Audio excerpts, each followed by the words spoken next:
പുതിയ ചുറ്റുപാടുകൾ നാം വളരെ ഗൗരവത്തിൽ ജാഗ്രതയോടെ വിലയിരുത്തേണ്ടതുണ്ട്. ഒരു മുസ്ലിമിനെ സംബന്ധിച്ചിടത്തോളം ആ ആൾ ഒരു ജീവകാരുണ്യ പ്രവർത്തകനാണ്. ലോകത്തെ ഏറ്റവും മൂല്യമുള്ള ജീവകാരുണ്യ പ്രവർത്തനം ഏതാണ്? സാധാരണഗതിയിൽ സോഷ്യൽ മീഡിയയിലും മറ്റും നിർധനരായ രോഗികളുടെയും നിരാലംബരുടെയും ഒക്കെ ചിത്രമോ അല്ലെങ്കിൽ സാന്നിധ്യമോ കൂട്ടിച്ചേർത്തുകൊണ്ട് കുറിപ്പുകളും വീഡിയോകളുമൊക്കെ ചിലരൊക്കെ പുറത്തുവിടാറുണ്ട്. മണിക്കൂറുകൾക്കകം 50 ലക്ഷം രൂപയും 1 കോടി രൂപയും മാസങ്ങൾക്കകം 20 കോടി രൂപയും ഒക്കെ കേരളത്തിൽ അത്തരം കേസുകളിൽ പിരിക്കപ്പെടാറുമുണ്ട്. എല്ലാ സംഘടനകൾക്കും ചാരിറ്റി പ്രവർത്തനവുമുണ്ട്, യുക്തിവാദികൾക്കും നിരീശ്വരവാദികൾക്കുമൊക്കെ ഒഴികെ. ഇതൊക്കെയാണ് നാം മനസ്സിലാക്കിയ ജീവകാരുണ്യ പ്രവർത്തനങ്ങൾ. ഇസ്ലാമിൽ ഏറ്റവും വലിയ ജീവകാരുണ്യ പ്രവർത്തനം ഇതൊന്നുമല്ല. ഒരാൾക്ക് ഹിദായത്ത് കൊടുക്കുക എന്നുള്ളതാണ്. എന്തുകൊണ്ടെന്നാൽ 60, 70, 80 കൊല്ലം ആയുസ്സുള്ള ഒരു മനുഷ്യൻ്റെ ശരീരത്തിൽ രോഗാതുരമായ അവയവങ്ങളെ രണ്ടാമത് ആരോഗ്യത്തിലേക്ക് തിരിച്ചു കൊണ്ടുവരാനാണല്ലോ നമ്മൾ ഈ പറയുന്ന കാശൊക്കെ സ്വരൂപിക്കുന്നത്. ഹൃദ്രോഗം ബാധിച്ച ഒരാളുടെ ഹാർട്ട് രണ്ടാമത് ഓപ്പറേഷൻ ചെയ്ത് നന്നാക്കിയാലും അത് സ്പന്ദിക്കുക 10, 20 കൊല്ലമാണ്. കിഡ്നി ഫെയിലായ ഡയാലിസിസിന് വിധേയമായി കൊണ്ടിരിക്കുന്ന ഒരാൾ കിഡ്നി ട്രാൻസ്പ്ലാന്റേഷൻ ചെയ്ത് വേറെ കിഡ്നി വെച്ചു. അത് മുഖേന അയാൾ ഡയാലിസിസ് മെഷീനില്ലാതെ മൂത്രമൊഴിച്ചു പോകുന്നത് സ്വല്പം കൊല്ലങ്ങളാണ്. ശരീരത്തിൻ്റെ അവയവങ്ങളെ പുനരാരോഗ്യത്തിലേക്ക് കൊണ്ടുവരാൻ ആവശ്യമായ കാര്യങ്ങൾ ചെയ്യലല്ല. വിശ്വാസം മുൻനിർത്തിക്കൊണ്ട് ചിന്തിക്കുമ്പോൾ വിശ്വാസിയെ സംബന്ധിച്ചിടത്തോളം ഏറ്റവും വലിയ ജീവകാരുണ്യ പ്രവർത്തനം അവരൊക്കെ ചെയ്യുന്നത് വലിയ കാര്യങ്ങളാണ്. അല്ലാഹു കബൂലാക്കട്ടെ. പക്ഷേ നമ്മൾ ചെയ്യേണ്ട ദൗത്യത്തെക്കുറിച്ച് ആമുഖമായി ഒറ്റ കാര്യം സൂചിപ്പിക്കാനാണ് ഞാൻ ഈ ആമുഖം പറയുന്നത്. റസൂൽ കരീം സല്ലല്ലാഹു അലൈഹി വസല്ലമയെ സംബന്ധിച്ച് വിശുദ്ധ ഖുർആനിൻ്റെ ഒരു പരാമർശമുണ്ട്. വമാ അർസൽനാക ഇല്ലാ റഹ്മത്തൽ ലിൽ ആലമീൻ. കേട്ട് തഴമ്പിച്ച ആയത്താണ്. സർവ്വലോകങ്ങൾക്കും കാരുണ്യമായിട്ടല്ലാതെ അങ്ങയെ നാം നിയോഗിച്ചിട്ടില്ല. എന്താണ് വാസ്തവത്തിൽ പ്രവാചകന്റെ ജീവകാരുണ്യ പ്രവർത്തനം? നമ്മളതിന് ഉദാഹരിക്കാറുള്ളത് കുറേ തമാശകളാണ്. വിശുദ്ധ ഖുർആനിൻ്റെ ഈ വചനത്തിൻ്റെ അന്തസത്തയോട് ചേരാത്ത നിരക്കാത്ത കുറേ തമാശകളാണ് നമ്മളതിന് ഉദാഹരിക്കാറുള്ളത്. നബി സല്ലല്ലാഹു അലൈഹി വസല്ലമയുടെ മുമ്പിൽ ഒരാൾ ഒരു തള്ളപ്പക്ഷിയെ കൊണ്ടുവന്ന് വെച്ചപ്പോൾ കുഞ്ഞുങ്ങൾ പ്രയാസപ്പെടുന്നുണ്ടാകും, അതുകൊണ്ട് തള്ളപ്പക്ഷിയെ കൂട്ടിലേക്ക് തന്നെ തിരിച്ചു കൊണ്ടുപോയി വെക്ക് എന്ന് പറഞ്ഞതാണ് പ്രവാചകന്റെ ഒരു കാരുണ്യം. വെള്ളത്തിൽ വീണ് ജീവന് വേണ്ടി പടക്കുന്ന തേളിനെ കൈകൊണ്ട് സംരക്ഷിച്ച് രണ്ടാമത് രക്ഷപ്പെടുത്തിയിട്ട് ജീവിതത്തിലേക്ക് തിരികെ കൊണ്ടുപോയതാണ് പ്രവാചകന്റെ വലിയ കാരുണ്യം. തലയിൽ ചുമടേറ്റിയിട്ട് വിറകിന്റെ ചുമടേറ്റിയിട്ട് വീട്ടിൽ കൊണ്ടുപോകാൻ വയ്യാതിരുന്ന ഒരു വൃദ്ധയെ അങ്ങ് പ്രയാസപ്പെടേണ്ട, ആ വിറക് കെട്ട് ഞാൻ കൊണ്ടുപോയി വീട്ടിൽ വെച്ച് കൊടുക്കാം എന്ന് പറഞ്ഞതുമൊക്കെയാണ് പ്രവാചകന്റെ വലിയ കാരുണ്യം. ഞാൻ ചോദിക്കട്ടെ, അതൊക്കെ നമ്മളും ചെയ്യുന്നതല്ലേ?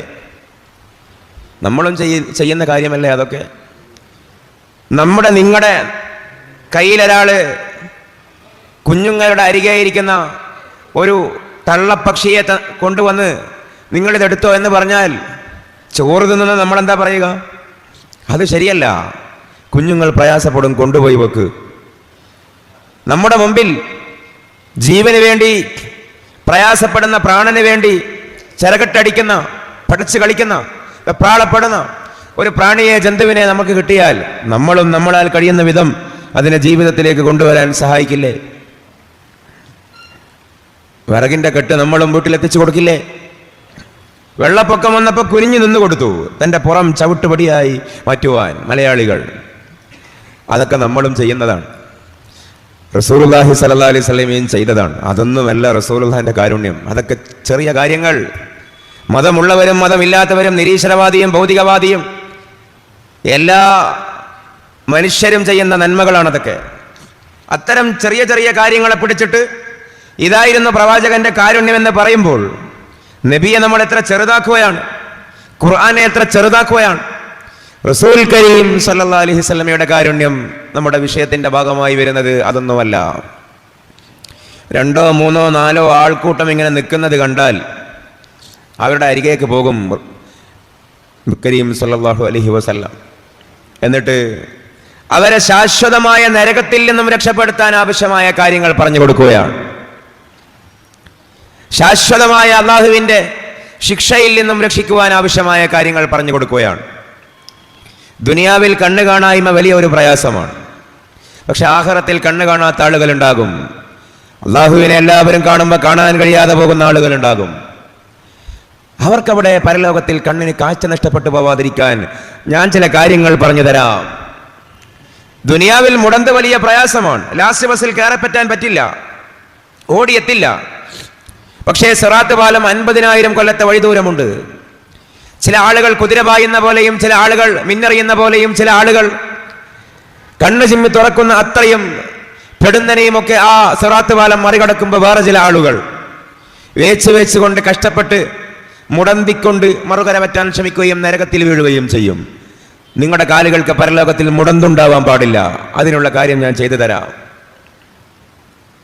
പരലോകത്തിൽ ശാരീരികവും മാനസികവുമായ ആരോഗ്യങ്ങൾക്ക്, സംരക്ഷണങ്ങൾക്ക് വേണ്ട കാര്യങ്ങൾ ദുനിയാവിൽ വെച്ച് ഞാൻ പറഞ്ഞു തരാം. എന്നിട്ട് 3 4 ആൾ കൂടുന്നിടത്ത് റസൂലുള്ളാഹി സ്വല്ലല്ലാഹു അലൈഹി വസല്ലം പോയി നിൽക്കും. എന്നിട്ട് വലിയ കാര്യങ്ങൾ പറഞ്ഞു തുടങ്ങില്ല. മിഅ്റാജിന് പോയ ആളാണ്, അള്ളാഹിനെ കണ്ട് തിരികെ വന്ന ആളാണ്.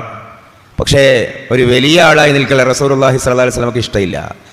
ഇന്നി അക്റഹു അൻ അതമയ്യസ മിൻകും, ഞാനൊരു സെപ്പറേറ്റ് VVIP ആയി നിങ്ങൾക്കിടയിൽ ചമഞ്ഞിരിക്കലിനെ വെറുക്കുന്നു എന്ന് മുഹമ്മദ് റസൂലുള്ളാഹി സ്വല്ലല്ലാഹു അലൈഹി വസല്ലം. എല്ലാവരും കഥ പറയുമ്പോൾ ഇദാ ഹദ്ദസ്ന തുആമ ഇദാ ഹദ്ദസ്ന ദുനിയ ഹദ്ദസ മഅനാ.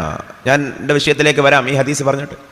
ഇദാ ഹദ്ദസ്ന ദുനിയ, ഷമായിൽ തുർമുദിയുടെ ഹദീസാണ്. ഞങ്ങളൊക്കെ ദുനിയാവിൻ്റെ കാര്യങ്ങൾ പറയാൻ തുടങ്ങിയാൽ ഹദ്ദസ മഅനാ, റസൂലുള്ളാഹി സ്വല്ലല്ലാഹു അലൈഹി വസല്ലം ഞങ്ങളോടൊപ്പം ദുനിയാവിൻ്റെ കഥ പറയാൻ തുടങ്ങും. ഇപ്പോൾ റോഡൊക്കെ വലിയ ബ്ലോക്കാണ്.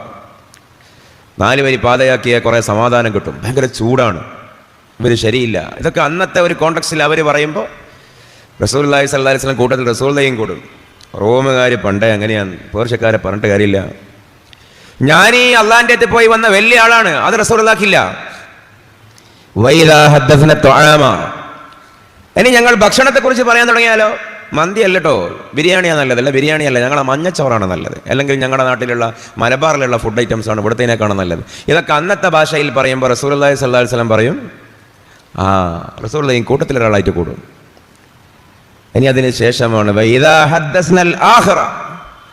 ഇതൊക്കെ കഴിഞ്ഞിട്ട് റസൂലുള്ളാഹി ഇത് പറയാനൊന്നുമല്ല ഈ ദുനിയാവിൻ്റെ കഥയും ഫുഡിൻ്റെ കഥയും പറയുന്നത്. ആഖിറത്തിൻ്റെ കഥ പറയാൻ തുടങ്ങിയാൽ ഹദ്ദസ ഫഖത്ത്, റസൂലുള്ളാഹി മാത്രം മിണ്ടും. വഅൻസസ്നാ ഇലൈഹി, ഞങ്ങളൊക്കെ റസൂലുള്ളാഹിനെ മാത്രം സാഗൂതം വീക്ഷിക്കും. കഅന്നമാ അലാ റൂസിന തുയൂർ, ഞങ്ങളുടെ പെരടിയുടെ തലയുടെ മുകളിൽ പക്ഷികൾ, പറവകൾ വന്നിരിക്കുന്നുണ്ട് എന്ന പോലെ. തലയിളക്കിയാൽ പറവകൾ പാറിപ്പോകുമല്ലോ, അതുകൊണ്ട് സാഗൂതം ഞങ്ങൾ റസൂലുള്ളാഹിനെ ഇങ്ങനെ കേൾക്കും. റസൂലുള്ളാഹി എന്താ പറയാന്നറിയോ? ഖൂലൂ ലാ ഇലാഹ ഇല്ലല്ലാഹ് തുഫ്ലിഹു, നിങ്ങൾ ലാ ഇലാഹ ഇല്ലല്ലാഹ് എന്നൊന്ന് പറഞ്ഞു തരുമോ? ഖൂലു, നിങ്ങൾ പറയൂ എന്ന അംറാണ്. പക്ഷെ അതിന്റെ സെൻസ് എന്താ? ആ സിയാക്കിൽ നിന്ന് മനസ്സിലാകും, ഇതൊരു കൽപ്പനാധികാരം കൊണ്ടുള്ള പ്രഖ്യാപനമല്ല. പ്ലീസ് നിങ്ങളൊന്ന് പറഞ്ഞു തരുമോ? ഞാൻ നിങ്ങളെ രക്ഷിക്കാൻ വന്നവനാണ്. തീയിലേക്ക് ഈയാമ്പാറ്റകൾ വരുമ്പോൾ ഇരുമ്പ് പണിക്കാരൻ പാറ്റകളെ അകറ്റുന്ന പോലെ നരകത്തിൽ വന്ന് പതിക്കാൻ ശ്രമിക്കുന്ന നിങ്ങളെ ആട്ടിയകറ്റലാണ്, നരകത്തിൽ നിന്ന് ആട്ടിയകറ്റലാണ് എൻ്റെ തൊഴിൽ എന്ന് പറഞ്ഞ മനുഷ്യനാണ് മുഹമ്മദ് റസൂലുള്ളാഹി സ്വല്ലല്ലാഹു അലൈഹി വസല്ലം. അതുകൊണ്ട് ഖൂലൂ, നിങ്ങളൊന്ന് ലാ ഇലാഹ ഇല്ലല്ലാഹ് എന്ന് പറഞ്ഞു തരുമോ? തുഫ്ലിഹു, എന്തിനാണെന്നറിയോ? അങ്ങനെയാണെങ്കിൽ നിങ്ങൾ ജയിക്കും. അള്ളാഹ്ക്കൊന്നും കിട്ടാനല്ല, എനിക്കും കിട്ടാനല്ല, നിങ്ങൾ ജയിക്കും. ജയിക്കാൻ വേണ്ടി അങ്ങനെയാകുമ്പോൾ നിങ്ങൾ ജയിക്കും. ഈ കാരുണ്യബോധത്തെക്കുറിച്ചാണ് വമാ അർസൽനാക ഇല്ലാ റഹ്മത്തൽ ലിൽ ആലമീൻ എന്ന് പറഞ്ഞത്. തേളിനെ വെള്ളത്തിൽ നടത്തിയതിനെ കുറിച്ചും പക്ഷീനെ അതിൻ്റെ പൊത്തിൽ വെച്ചതിനെ കുറിച്ചും ഉമ്മാമാൻ്റെ വിറകിൻ്റെ ചുമട് പുരൽ വെച്ചെടുത്തതിനെ കുറിച്ച് പറയില്ല. അത് ഇവിടെ എല്ലാ ആളുകളും ചെയ്യുന്നതാണ്. പക്ഷെ എല്ലാ ആളുകളും ചെയ്യാത്തൊരു സാധനം റസൂലുള്ളാഹി സ്വല്ലല്ലാഹു അലൈഹി വസല്ലം ചെയ്തു. ആ ഒരു വിശാലമായ ജീവകാരുണ്യബോധത്തിൻ്റെ ഒരാവശ്യമാണ് നിലവിൽ മുസ്ലിം സമുദായത്തിൻ്റെ ഇടയിലുള്ളത്, സമൂഹത്തിനിടയിലുള്ളത്, നമുക്കിടയിൽ തന്നെ നമ്മുടെ സഹോദര സഹോദരിമാരോട് ഖുലു ലാ ഇലാഹ ഇല്ലല്ലാഹ് തുഫ്ലിഹു എന്ന് പറഞ്ഞു കൊടുക്കേണ്ട അവസ്ഥയാണ്. അപ്പോൾ എന്തുകൊണ്ടാണ് നമ്മുടെ വിശ്വാസം ഇത്രമേൽ പ്രസക്തമാവുന്നത്? ഒരു മുഅ്മിനായ മനുഷ്യനെ സംബന്ധിച്ചിടത്തോളം ഏറ്റവും സമഗ്രമായ ഒരു വിശ്വാസ സംഹിത അള്ളാഹു അനുഗ്രഹിച്ചിട്ട് അള്ളാഹു നമുക്ക് തന്നു. നിങ്ങൾ ആലോചിച്ച് നോക്കൂ, 700ഓളം കോടി ജനങ്ങളുള്ള ഈ ഭൂമിയിൽ അതിൻ്റെ 4/2 പോലുമില്ല. 1/4 കുറച്ച് കൂടുതൽ, 1/3 കുറച്ച് കൂടുതലാണ് മുസ്ലിങ്ങൾ, പകുതി പോലുമില്ല. അതിൽ തന്നെ യഥാർത്ഥ വിശ്വാസികൾ അതിൻ്റെയും 1/4 പോലുമില്ല. ഏറ്റവും കൂടുതൽ ആളുകൾ ഉണ്ടാവാനല്ല ഒരു വിശ്വാസം ശരിയോ തെറ്റോ എന്നുള്ളതിൻ്റെ അടയാളം. നമ്മൾ പറയും യൂറോപ്പ് മുഴുവനും ഇസ്ലാമിലേക്ക് വരുന്നതാണ്, അമേരിക്ക മുഴുവനും ഇസ്ലാമിലേക്ക് വരുന്നതാണ്. ആര് പറഞ്ഞു അമേരിക്ക മുഴുവൻ ഇസ്ലാമിലേക്ക് വരുന്നതാണെന്ന്? അതൊക്കെ വെറുതെ നുണയാണ്. അങ്ങനെ അമേരിക്കയൊന്നും ഇസ്ലാമിലേക്ക് പൂർണ്ണമായി വരാനും പോകുന്നില്ല. യൂറോപ്പും അങ്ങനെ മുഴുവനും ഇസ്ലാമിലേക്ക് വരാനൊന്നും പോകുന്നില്ല. ഇസ്ലാം ശുഷ്കിച്ചു വരും, അതാണ് അതിൻ്റെ യാഥാർത്ഥ്യം. ശുഷ്കിച്ചു വരും. ബദ അൽ ഇസ്ലാമ ഗരീബ വസയഊദു കമാ ബദഅ. ഏറ്റെടുക്കാൻ ആളില്ലാതെ അവഗണിക്കപ്പെട്ട അവസ്ഥയിലാണ് ഇസ്ലാം തുടങ്ങിയത്. അതേപോലെ ഏറ്റെടുക്കാൻ ആളില്ലാതെ ഒറ്റപ്പെട്ട പോലെ ഇസ്ലാം മാറിപ്പോവുകയും ചെയ്യും. ആ കാലത്ത് അള്ളാഹു തെരഞ്ഞെടുത്ത വളരെ പരിമിതമായ ആളുകൾക്ക് മാത്രമായിരിക്കും ഈ ഭാഗ്യം ഉണ്ടാവുക. എല്ലാവരെയും മുസ്ലിങ്ങളാക്കാൻ നമുക്ക് പറ്റില്ല. വലൗ ശിഅനാ ലആതൈനാ കുല്ല നഫ്സിൻ ഹുദാഹാ വലാകിൻ ഹഖൽ ഖൗലു മിന്നീ ലഅംലഅന്ന ജഹന്നമ മിനൽ ജിന്നതി വന്നാസി അജ്മഈൻ. എല്ലാവരെയും മുസ്ലിങ്ങളാക്കാൻ റസൂലുള്ളാഹിക്ക് വലിയ മോഹമായിരുന്നു. പക്ഷെ ഖുർആൻ റസൂലുള്ളാഹിനെ കട്ടൻട്രി മുറിച്ചിട്ട് തിരുത്തി. വലൗ ശിഅനാ, നമ്മൾ കരുതിയിരുന്നുവെങ്കിൽ, വലൗ ശിഅനാ ലആതൈനാ കുല്ല നഫ്സിൻ ഹുദാഹാ, എല്ലാ മനസ്സുകൾക്കും എല്ലാ മനുഷ്യർക്കും വ്യക്തികൾക്കും നാം ഹിദായത്ത് കൊടുക്കുമായിരുന്നു കരുതിയിരുന്നുവെങ്കിൽ. പക്ഷെ നമ്മൾ കരുതിയിട്ടില്ല. പിന്നെ നമ്മളെന്താ കരുതിയത്? വലാക്കിൻ, പക്ഷേ ഹക്കൽ ഖൗലു മിന്നി, എൻ്റെ വക്കൽ എന്നൊരു തീരുമാനം അസന്നിഗ്ധമായി പോയി. മാറ്റാത്തൊരു തീരുമാനം. എന്താ മാറ്റാത്തൊരു തീരുമാനം? ലഅംലഅന്ന ജഹന്നമ മിനൽ ജിന്നതി വന്നാസി അജ്മഈൻ. നമ്മൾ നരകം നിറക്കുക തന്നെ ചെയ്യും കേട്ടോ. അപ്പം ഞാൻ എന്തിനാണ് ഈ നിരാശാ പ്രസ്താവന ആദ്യമേ പറയുന്നതെന്ന് ചോദിച്ചാൽ, കുറേ ആളുകൾ ഇസ്ലാമിൽ നിന്ന് പുറത്തു പോവുക എന്നുള്ളത് ഇസ്ലാമിനെ സംബന്ധിച്ചിടത്തോളം ഒരു ക്ഷീണമുള്ള കാര്യമല്ല, അത് ഇസ്ലാമിൻ്റെ വിജയമാണ്. അതൊക്കെ മനസ്സിലാക്കിയിട്ടാണ്. നിങ്ങളൊന്ന് തുറന്നാലോചിക്കണം. ഫിലോസഫിയിൽ ഒരു ലോ ഉണ്ട്. എന്താ ലോ എന്നറിയോ? Post facto reasoning. നിങ്ങൾ കുറേ ആൾ ഇംഗ്ലീഷെല്ലാം അറിയുന്ന ആൾക്കാരായിരിക്കുമല്ലോ. Post facto reasoning. എൻ്റെ പോയിന്റ് എന്താ? എക്സ് മുസ്ലിംസ് ഉണ്ടാവുക എന്നുള്ളത് ഇസ്ലാമിൻ്റെയും ഖുർആനിൻ്റെയും വിജയമാണ്. കാരണം എക്സ് മുസ്ലിംസ് ഉണ്ടാകും എന്നാരാ പറഞ്ഞത്? ഖുർആൻ.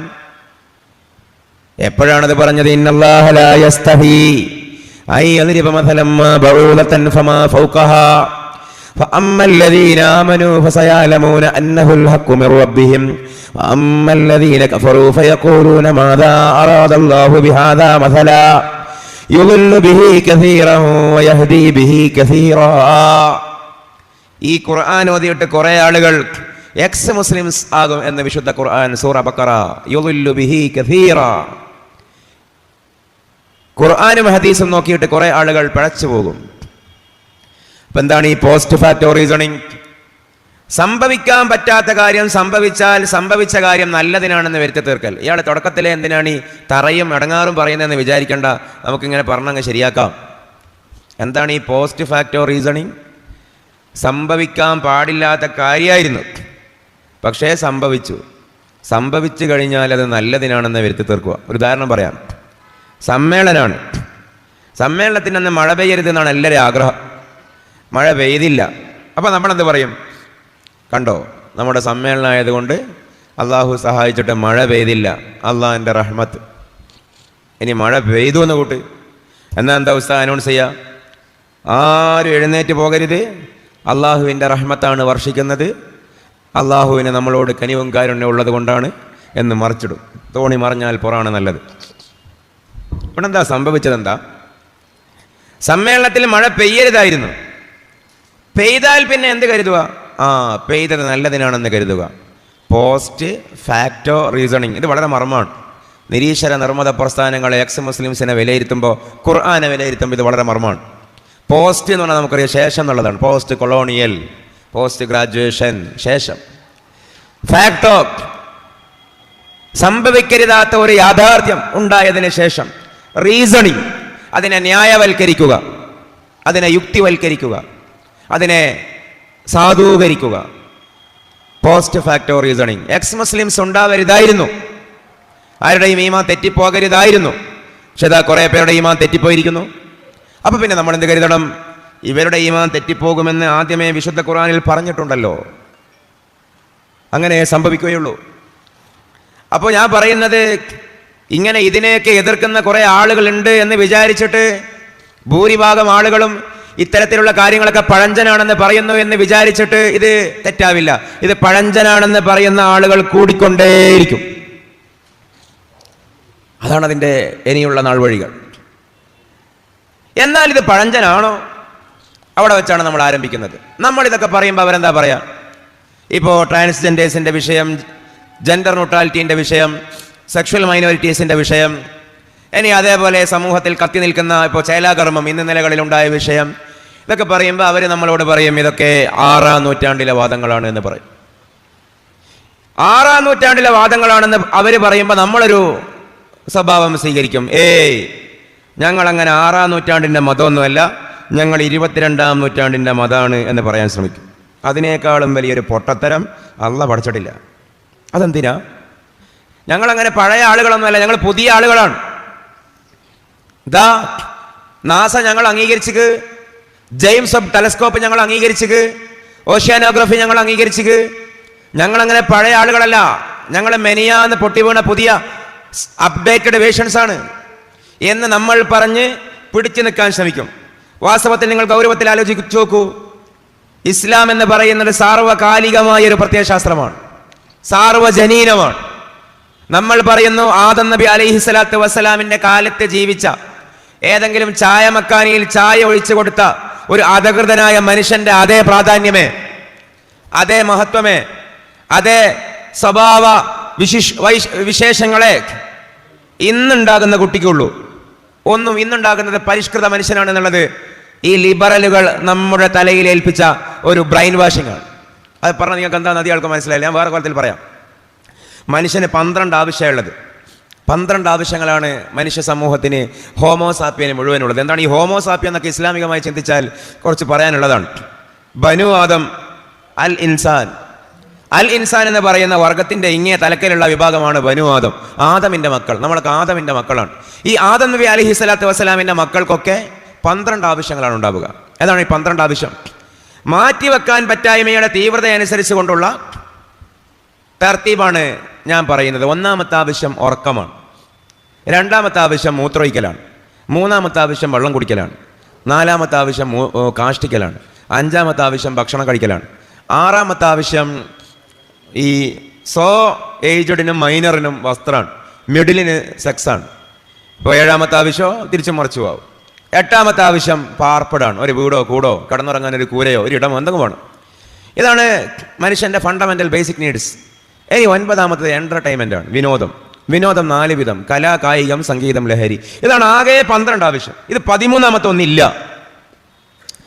ഈ കലാകായികം, സംഗീതം, ലഹരി എന്ന് പറയുമ്പോൾ ആ ലഹരി പലവിധ ലഹരികൾ. അധികാര ലഹരി, ചിലർക്ക് അധികാരത്തോട് ലഹരി, ചിലർക്ക് പണത്തോട് ലഹരി, ചിലർക്ക് സൗന്ദര്യത്തോട് ലഹരി, ചിലർക്ക് ലഹരിയോട്, നാർക്കോട്ടിസത്തോട് നാർക്കോട്ടിസം, ഇങ്ങനെ വ്യത്യസ്തമായ ലഹരികൾ. ചുരുക്കത്തിൽ ഈ 12 ആവശ്യങ്ങളാണ് 1-ാമത്തെ മനുഷ്യൻ മുതൽ അന്ത്യനാളോളമുള്ള മനുഷ്യനുള്ളത്. പിന്നെ എങ്ങനെയാണ് മനുഷ്യൻ വ്യത്യസ്തമാകുന്നത്? ഈ പറയുന്ന സിദ്ധാന്തമൊക്കെ പ്രാകൃത കാലത്തേതാണ്, 6-ാം നൂറ്റാണ്ടിലേതാണ് എന്ന് പറയുമ്പോൾ അഭിമാനത്തോടെ നമ്മൾ പറയേണ്ട കാര്യം ഞങ്ങൾ 6-ാം നൂറ്റാണ്ടിലെയും 7-ാം നൂറ്റാണ്ടിലെയും ആളുകളല്ല, 21-ാം നൂറ്റാണ്ടിലെ ആളുകളാണെന്നല്ല. അതിനോടൊന്നും അഹ്ലുസുന്നയുടെ വീക്ഷണം യോജിക്കുന്നില്ല, അതിനോടൊന്നും നമ്മുടെ ആന്ത്രോപോളജി യോജിക്കുന്നില്ല, അതിനോടൊന്നും നമ്മുടെ ഫൽസഫ യോജിക്കുന്നില്ല. നമ്മുടെ ഫൽസഫ യോജിക്കുന്നത് 1-ാമത്തെ മനുഷ്യൻ മുതൽ ഇക്കാലത്തുള്ള മനുഷ്യൻ വരെ ഒരേപോലെയുള്ള മനുഷ്യരാണ്. അതുകൊണ്ടാണ് എക്കാലത്തെയും മനുഷ്യന് ഒറ്റ നേതാവ് വന്നത്, മുഹമ്മദ് റസൂലുള്ളാഹി സ്വല്ലല്ലാഹു അലൈഹി വസല്ലം. നമ്മൾ അങ്ങനെ മനസ്സിലാക്കിയിട്ടില്ലെങ്കിലുള്ള പ്രശ്നം, ഇവർ പറയുന്നത് ശരിയാണെന്ന് വരും. ഖുർആൻ പരിഷ്കരിക്കേണ്ടതുണ്ട്. പ്രവാചകന്റെ സിദ്ധാന്തങ്ങൾ ഇക്കാലത്ത് അപ്രായോഗികമാണ് എന്നൊക്കെ അവർ പറയുന്നത് എന്തുകൊണ്ടാണ്? ഈ മോഡേണിസം പഠിപ്പിക്കുന്ന ഒരു ഫിലോസഫി ഉണ്ട്. കാലം പുതിയതാകും തോറും നന്നാവുകയാണ്, പഴയ കാലമൊക്കെ വടക്കാണ്. ആധുനികതയും ഇസ്ലാമും ആധുനികതയും ആത്മീയതയും വിരുദ്ധമാകുന്ന അടിസ്ഥാനപരമായൊരു പോയിന്റ് ഇതാണ്. ആധുനികത പഠിപ്പിക്കുന്നു കാലം ഇങ്ങോട്ട് വരുംതോറുമാണ് നന്നാകുന്നത്, പഴയ കാലമൊക്കെ വടക്ക് കാലമാണ്. ഒടിയന്റെ കാലം, അന്ധവിശ്വാസത്തിന്റെ കാലം, അനാചാരത്തിന്റെ കാലം, മോശങ്ങളുടെ കാലമാണ് പഴയ കാലം. കാലം ഇങ്ങോട്ട് വരുംതോറുമാണ് കാലം പരിഷ്കൃതമാവുന്നത്. ഇതാണ് ആധുനികതയുടെ വാദം. അതുകൊണ്ട് പഴമക്കാരൊക്കെ മോശമാണ്. നിങ്ങളെന്താ വയസ്സന്മാർ പറയുന്ന പോലെ പറയുന്നത്? നിങ്ങളെന്താ പണ്ടത്തെ ആൾക്കാർ പറയുന്ന പോലെ പറയുന്നത്? കാലം മാറിയില്ലേ എന്ന് നിരന്തരം അവരാ ചോദിക്കുന്നത്. ഇസ്ലാമിന്റെ വിശ്വാസം ലാ യഅതി സമാനുൻ ഇല്ലാ ബഅദഹു അശറു മിൻഹു. ഒരു കാലവും വരാനില്ല. ലാ യഅതി സമാനുൻ, ഒരു കാലവും വരാനില്ല. ഇല്ലാ മാ ബഅദഹു അശറു മിൻഹു. അതിൻ്റെ ശേഷമുള്ള കാലം മുമ്പുള്ള കാലത്തേക്കാൾ മോശമായിട്ടല്ലാതെ എന്നാണ് മലയാളം. 2019 സാംസ്കാരികമായി മോശമാകും 20, 20 മോശമാകും 21, അതിനേക്കാളും മോശമാകും 22 എന്ന് പഠിപ്പിച്ചു. ലാ യഅതി സമാനുൻ ഇല്ലാ മാ ബഅദഹു അശറു മിൻഹു എന്ന് മുഹമ്മദ് റസൂലുള്ളാഹി. ഏറ്റവും നല്ല കാലം, കാലങ്ങൾ മുഴുവനും ഇങ്ങനെ പരന്ന് കിടക്കുന്നുണ്ടാകും അള്ളാഹിൻ്റെ മുമ്പിൽ. അള്ളാഹ്ക്ക് കാലമില്ലല്ലോ, കാലം നമുക്കേ ഉള്ളൂ. ഇപ്പം ആകാശത്തിൽ നിന്ന് ഒരാളിങ്ങനെ ഒരു ഡ്രോൺ ക്യാമറ, ഒരു ഹെലികോപ്റ്ററിൽ നിന്ന് താഴെ ഈ NH ഒരാളിങ്ങനെ വീക്ഷിക്കുന്നതാണ്. അപ്പോൾ എല്ലാം കാണാം. ഒരു ബസ് ഇങ്ങനെ വരുന്നുണ്ട്, വേറെ കുറേ ബസ് അപ്പുറത്തെത്തിയിട്ടുണ്ട്, വേറെ കുറേ ബസ് അപ്പുറത്തെത്തിയിട്ടുണ്ട്. അപ്പോൾ എറണാകുളത്തിൽ നിന്നും തിരുവനന്തപുരത്തേക്ക് ഒരു ബസ് ഇങ്ങനെ പോകുന്നതാണ്. നിങ്ങളെൻ്റെ കൂടെ ഇങ്ങനെ വാ. എറണാകുളത്ത് നിന്നും തിരുവനന്തപുരത്തേക്ക് ഒരു ട്രെയിൻ ഇങ്ങനെ പോകുന്നതാണ്. ഒരു ട്രെയിൻ ഇങ്ങനെ പോകുമ്പോൾ ആകാശത്തിലെ ഹെലികോപ്റ്ററിൽ നിന്ന് ഒരു ക്യാമറ വെച്ച് നോക്കുന്ന ആളെ സംബന്ധിച്ചിടത്തോളം ആ ട്രെയിൻ പുറപ്പെട്ട സ്ഥാനവും അയാൾ ഒരേ സമയം കാണുന്നു, ഇപ്പോൾ എത്തിയ സ്ഥലവും ഒരേ സമയം കാണുന്നു, ഇനി എത്താനുള്ള സ്ഥലവും ഒരേ സമയം കാണുന്നു. മനസ്സിലായില്ല? പുറപ്പെട്ടത് മംഗലാപുരത്ത് നിന്നാണ്, മുകളിൽ നിന്ന് നോക്കുന്നതാണ്. അപ്പോൾ ഒരേ സമയം 10 മണിക്ക് മംഗലാപുരവും കാണുന്നു, 10 മണിക്ക് എറണാകുളവും കാണുന്നു, 10 മണിക്ക് തിരുവനന്തപുരവും കാണുന്നു. അതേസമയം ഭൂമിയിലുള്ള യാത്രക്കാരനെ സംബന്ധിച്ചിടത്തോളം, മംഗലാപുരക്കാരനെ സംബന്ധിച്ചിടത്തോളം അത് പോയ ട്രെയിനാണ്. The train had left the station. Past perfect tense ആണ് അയാളെ സംബന്ധിച്ചിടത്തോളം. പോയി, ട്രെയിൻ പോയി, എറണാകുളത്തെത്തി. എറണാകുളക്കാരനെ സംബന്ധിച്ചിടത്തോളം പ്രസന്റ് പെർഫെക്റ്റ് ആണ്. The train has arrived the station. ഇവിടെ എത്തിയിട്ടുണ്ട് എന്നാണ് അയാൾ പറയുന്നത്. തിരുവനന്തപുരക്കാരനെ സംബന്ധിച്ചിടത്തോളം അത് ഫ്യൂച്ചർ ടെൻസ് ആണ്. The train will arrive the station. എത്താൻ പോകുന്ന ട്രെയിനാണ്.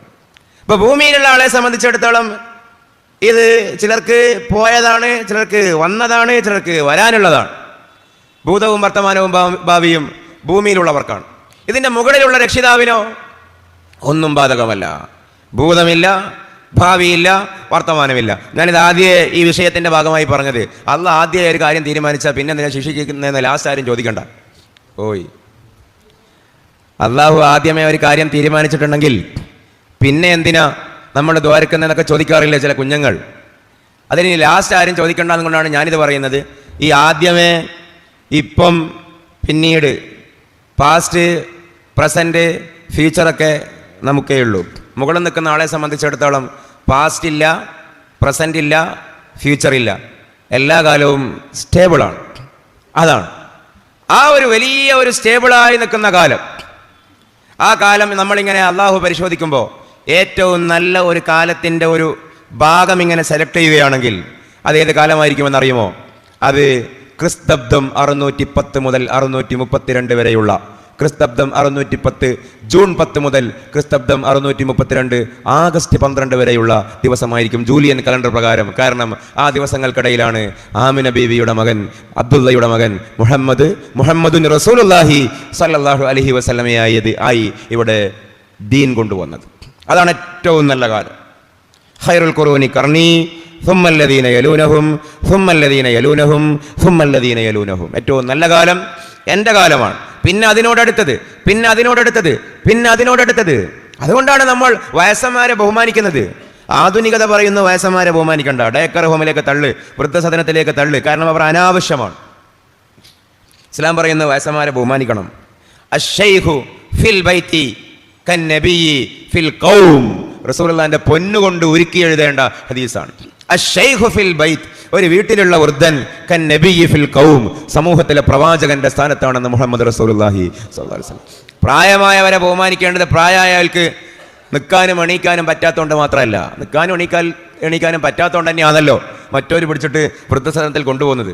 നിൽക്കാനും എണീക്കാനൊക്കെ പറ്റുമായിരുന്നുവെങ്കിൽ, സ്വയം സമ്പാദിക്കാനൊക്കെ പറ്റുമായിരുന്നുവെങ്കിൽ അവർ വൃദ്ധസദനത്തിലേക്ക് തള്ളുമായിരുന്നില്ല. അപ്പൊ അതല്ല ബഹുമാനിക്കപ്പെടാൻ കാരണം ഇസ്ലാമിൽ, മറിച്ച് ഈ പ്രായമായ ആൾ ആരോട് സ്വല്പം അടുത്ത മനുഷ്യനാണ്? മുഹമ്മദ് റസൂലുള്ളാഹി സ്വല്ലല്ലാഹു അലൈഹി വസല്ലമയോട് അടുത്തതാണ്. ദീൻ അതാ. റസൂലുള്ളാഹിനോടുള്ള ബഹുമാനവും റസൂലുള്ളാഹിന്റെ ഇഹ്തിറാമും അൽമത്തുമാണ് അദ്ദീൻ. ഇത് ആൾക്ക് മനസ്സിലാവൂല എന്ന് ചോദിച്ചാൽ പുതിയ ചില കക്ഷികൾക്ക് മനസ്സിലാവൂല. എനിക്കിപ്പോൾ നേരത്തെ ഞാൻ ചോദിച്ചു, നമ്മൾ ചർച്ച ചെയ്തല്ലോ, 35 വയസ്സ്, ഉസ്താദിന് 40 വയസ്സായി എന്ന് പറഞ്ഞു. ജാവസ്തുൽ അർബഈൻ എന്താ പറഞ്ഞത്? ജാവസ്തുൽ അർബഈൻ മുൻദു ഉസ്ബുഈൻ എന്നാണ് ഉസ്താദ് പറഞ്ഞത്. 2 ആഴ്ച മുമ്പ് 40 വയസ്സായ 40 വയസ്സായ ആൾ എന്തുകൊണ്ടാണ് 41 വയസ്സുകാരനെ റെസ്പെക്ട് ചെയ്യണം, ബഹുമാനിക്കണം എന്ന് പറയുന്നതിന് ഒരു കാരണമേ ഉള്ളൂ ഇസ്ലാമിൽ. 41 വയസ്സുകാരൻ ഈ ആളെക്കാളും കുറച്ചു കാലം മുമ്പേ റസൂലുള്ളാഹി സ്വല്ലല്ലാഹു അലൈഹി വസല്ലമയോട് ബന്ധപ്പെട്ട ആളാണ്. ഒന്നാമത്തെ വിഷയം, 6-ാം നൂറ്റാണ്ടിലെ അപരിഷ്കൃതമായ സംസ്കാരമാണ് നമ്മുടേത് എന്ന് അവർ പറയുമ്പോൾ അതിൻ്റെ ഒരു മറുപുറം, ലോകത്തുള്ള എല്ലാ മനുഷ്യരും 6-ാം നൂറ്റാണ്ടുകാരും അതിൻ്റെ മുമ്പുള്ളവരും ഇന്നുള്ളവരും ഇനി വരാൻ പോകുന്നവരും ഒരുപോലെയാണ്. ആരെയും നമ്മളെക്കാളും കുറവുള്ളവരായി മനസ്സിലാക്കാൻ പാടില്ല. അതുകൊണ്ടാണ് ഞാൻ ഈ 12 ആവശ്യം എണ്ണിയത്. 2 ദിവസം നിന്ന് മഴ പെയ്താൽ, നമ്മുടെ അഹങ്കാരത്തിൻ്റെ കാരണം എന്താ? ഇന്റർനെറ്റ്, കറണ്ട് ഒക്കെ അല്ലേ. 2 ദിവസം നിന്ന് മഴ പെയ്താൽ, 3 ദിവസം അല്ല ഒരാഴ്ച നിന്ന് മഴ പെയ്താൽ എവിടെ കറണ്ട് ഉണ്ടാവുക? ഏത് മൊബൈൽ ഫോണാണ് ശബ്ദിക്കുക? ഏതെങ്കിലും ഒരു രാജ്യത്തിൻ്റെ ഭരണാധികാരിക്ക് ഭ്രാന്തളകിയിട്ട് ഇന്ന് ലഭ്യമാകുന്ന ആയുധങ്ങൾ പ്രയോഗിച്ചാൽ ലോകത്ത് എന്ത് സംവിധാനമാണ് ബാക്കിയുണ്ടാവുക? ഒന്നും ഉണ്ടാവില്ല. എല്ലാം റിവേഴ്സ് ഗിയറിൽ സഞ്ചരിക്കും. അപ്പൊ മനുഷ്യർ, പ്രാകൃത മനുഷ്യന്മാർ എന്ന് ഇവർ പരിഹസിക്കുന്ന രീതിയിലേക്ക് മാറാൻ 2 ദിവസം നിന്ന് മഴ പെയ്താൽ മതി. ബ്രെഡിന് വേണ്ടി ക്യൂ നിൽക്കും, വിയർത്ത് മണത്തിട്ട് സ്വയം പഴിക്കും, വായ നാറിയിട്ട് നിൽക്കാൻ കഴിയൂല. AC റൂമിലല്ലാതെ ഞാൻ കിടക്കൂല എന്ന് പറയുന്ന ആളൊക്കെ ഏതെങ്കിലും കടകമ്പോളത്തിന്റെ വരാന്തയിൽ പോയി കിടക്കും. ചേരിയിലെ ചേറ് ചോറാക്കി തന്നു. 2 ദിവസം നിന്ന് മഴ പെയ്താൽ മതി. എനിക്ക് ഉറങ്ങണം, എൻ്റെ വീട്ടിൽ തന്നെ എത്തണം എന്നെല്ലാം ടൈറ്റ് പറയുന്ന അയാള് ആരാ എൻ്റെ ഊരേമ കൂര വെക്കും. റിവേഴ്സ് ഗിയറിൽ വരും. പ്രാചീന മനുഷ്യർ, ആധുനിക മനുഷ്യർ എന്ന് പറയുന്ന ക്ലാസിഫിക്കേഷൻ ശരിയല്ല. മനുഷ്യരേ ഉള്ളൂ. വലഖദ് കറംനാ ബനീ ആദം. എല്ലാ മനുഷ്യരും ഒരുപോലെയാണ്. ഈ ചാനൽ ചർച്ചയിൽ പോയാലും ഇതേപോലെയുള്ള സംവാദങ്ങൾ അവരുമായി നടത്താൻ പോയാലും അവർ കൊണ്ടുവെക്കുന്ന ഒരു ക്ലാസിഫിക്കേഷനാണ് ആധുനിക മനുഷ്യരോട് ചേരാത്തതാണ് ഇതൊക്കെ എന്ന്. എന്താണ് ഈ ആധുനിക മനുഷ്യൻ? അവർ വിശദമാക്കി തരണം. ആധുനിക മനുഷ്യന് പ്രാചീന മനുഷ്യനില്ലാത്ത എന്തെങ്കിലും കൂടുതലുണ്ടോ? ഉറക്കം തൂങ്ങിയോ ഉറങ്ങാതിരിക്കുവോ? മൂത്രയിക്കാൻ മുട്ടിയാൽ സ്വിച്ചിട്ട ഹാവിയായി പോവോ? ദാഹിക്കുമ്പോൾ വെള്ളം കുടിക്കാതിരിക്കാൻ വേറെ ടെക്നോളജി ഉണ്ടോ?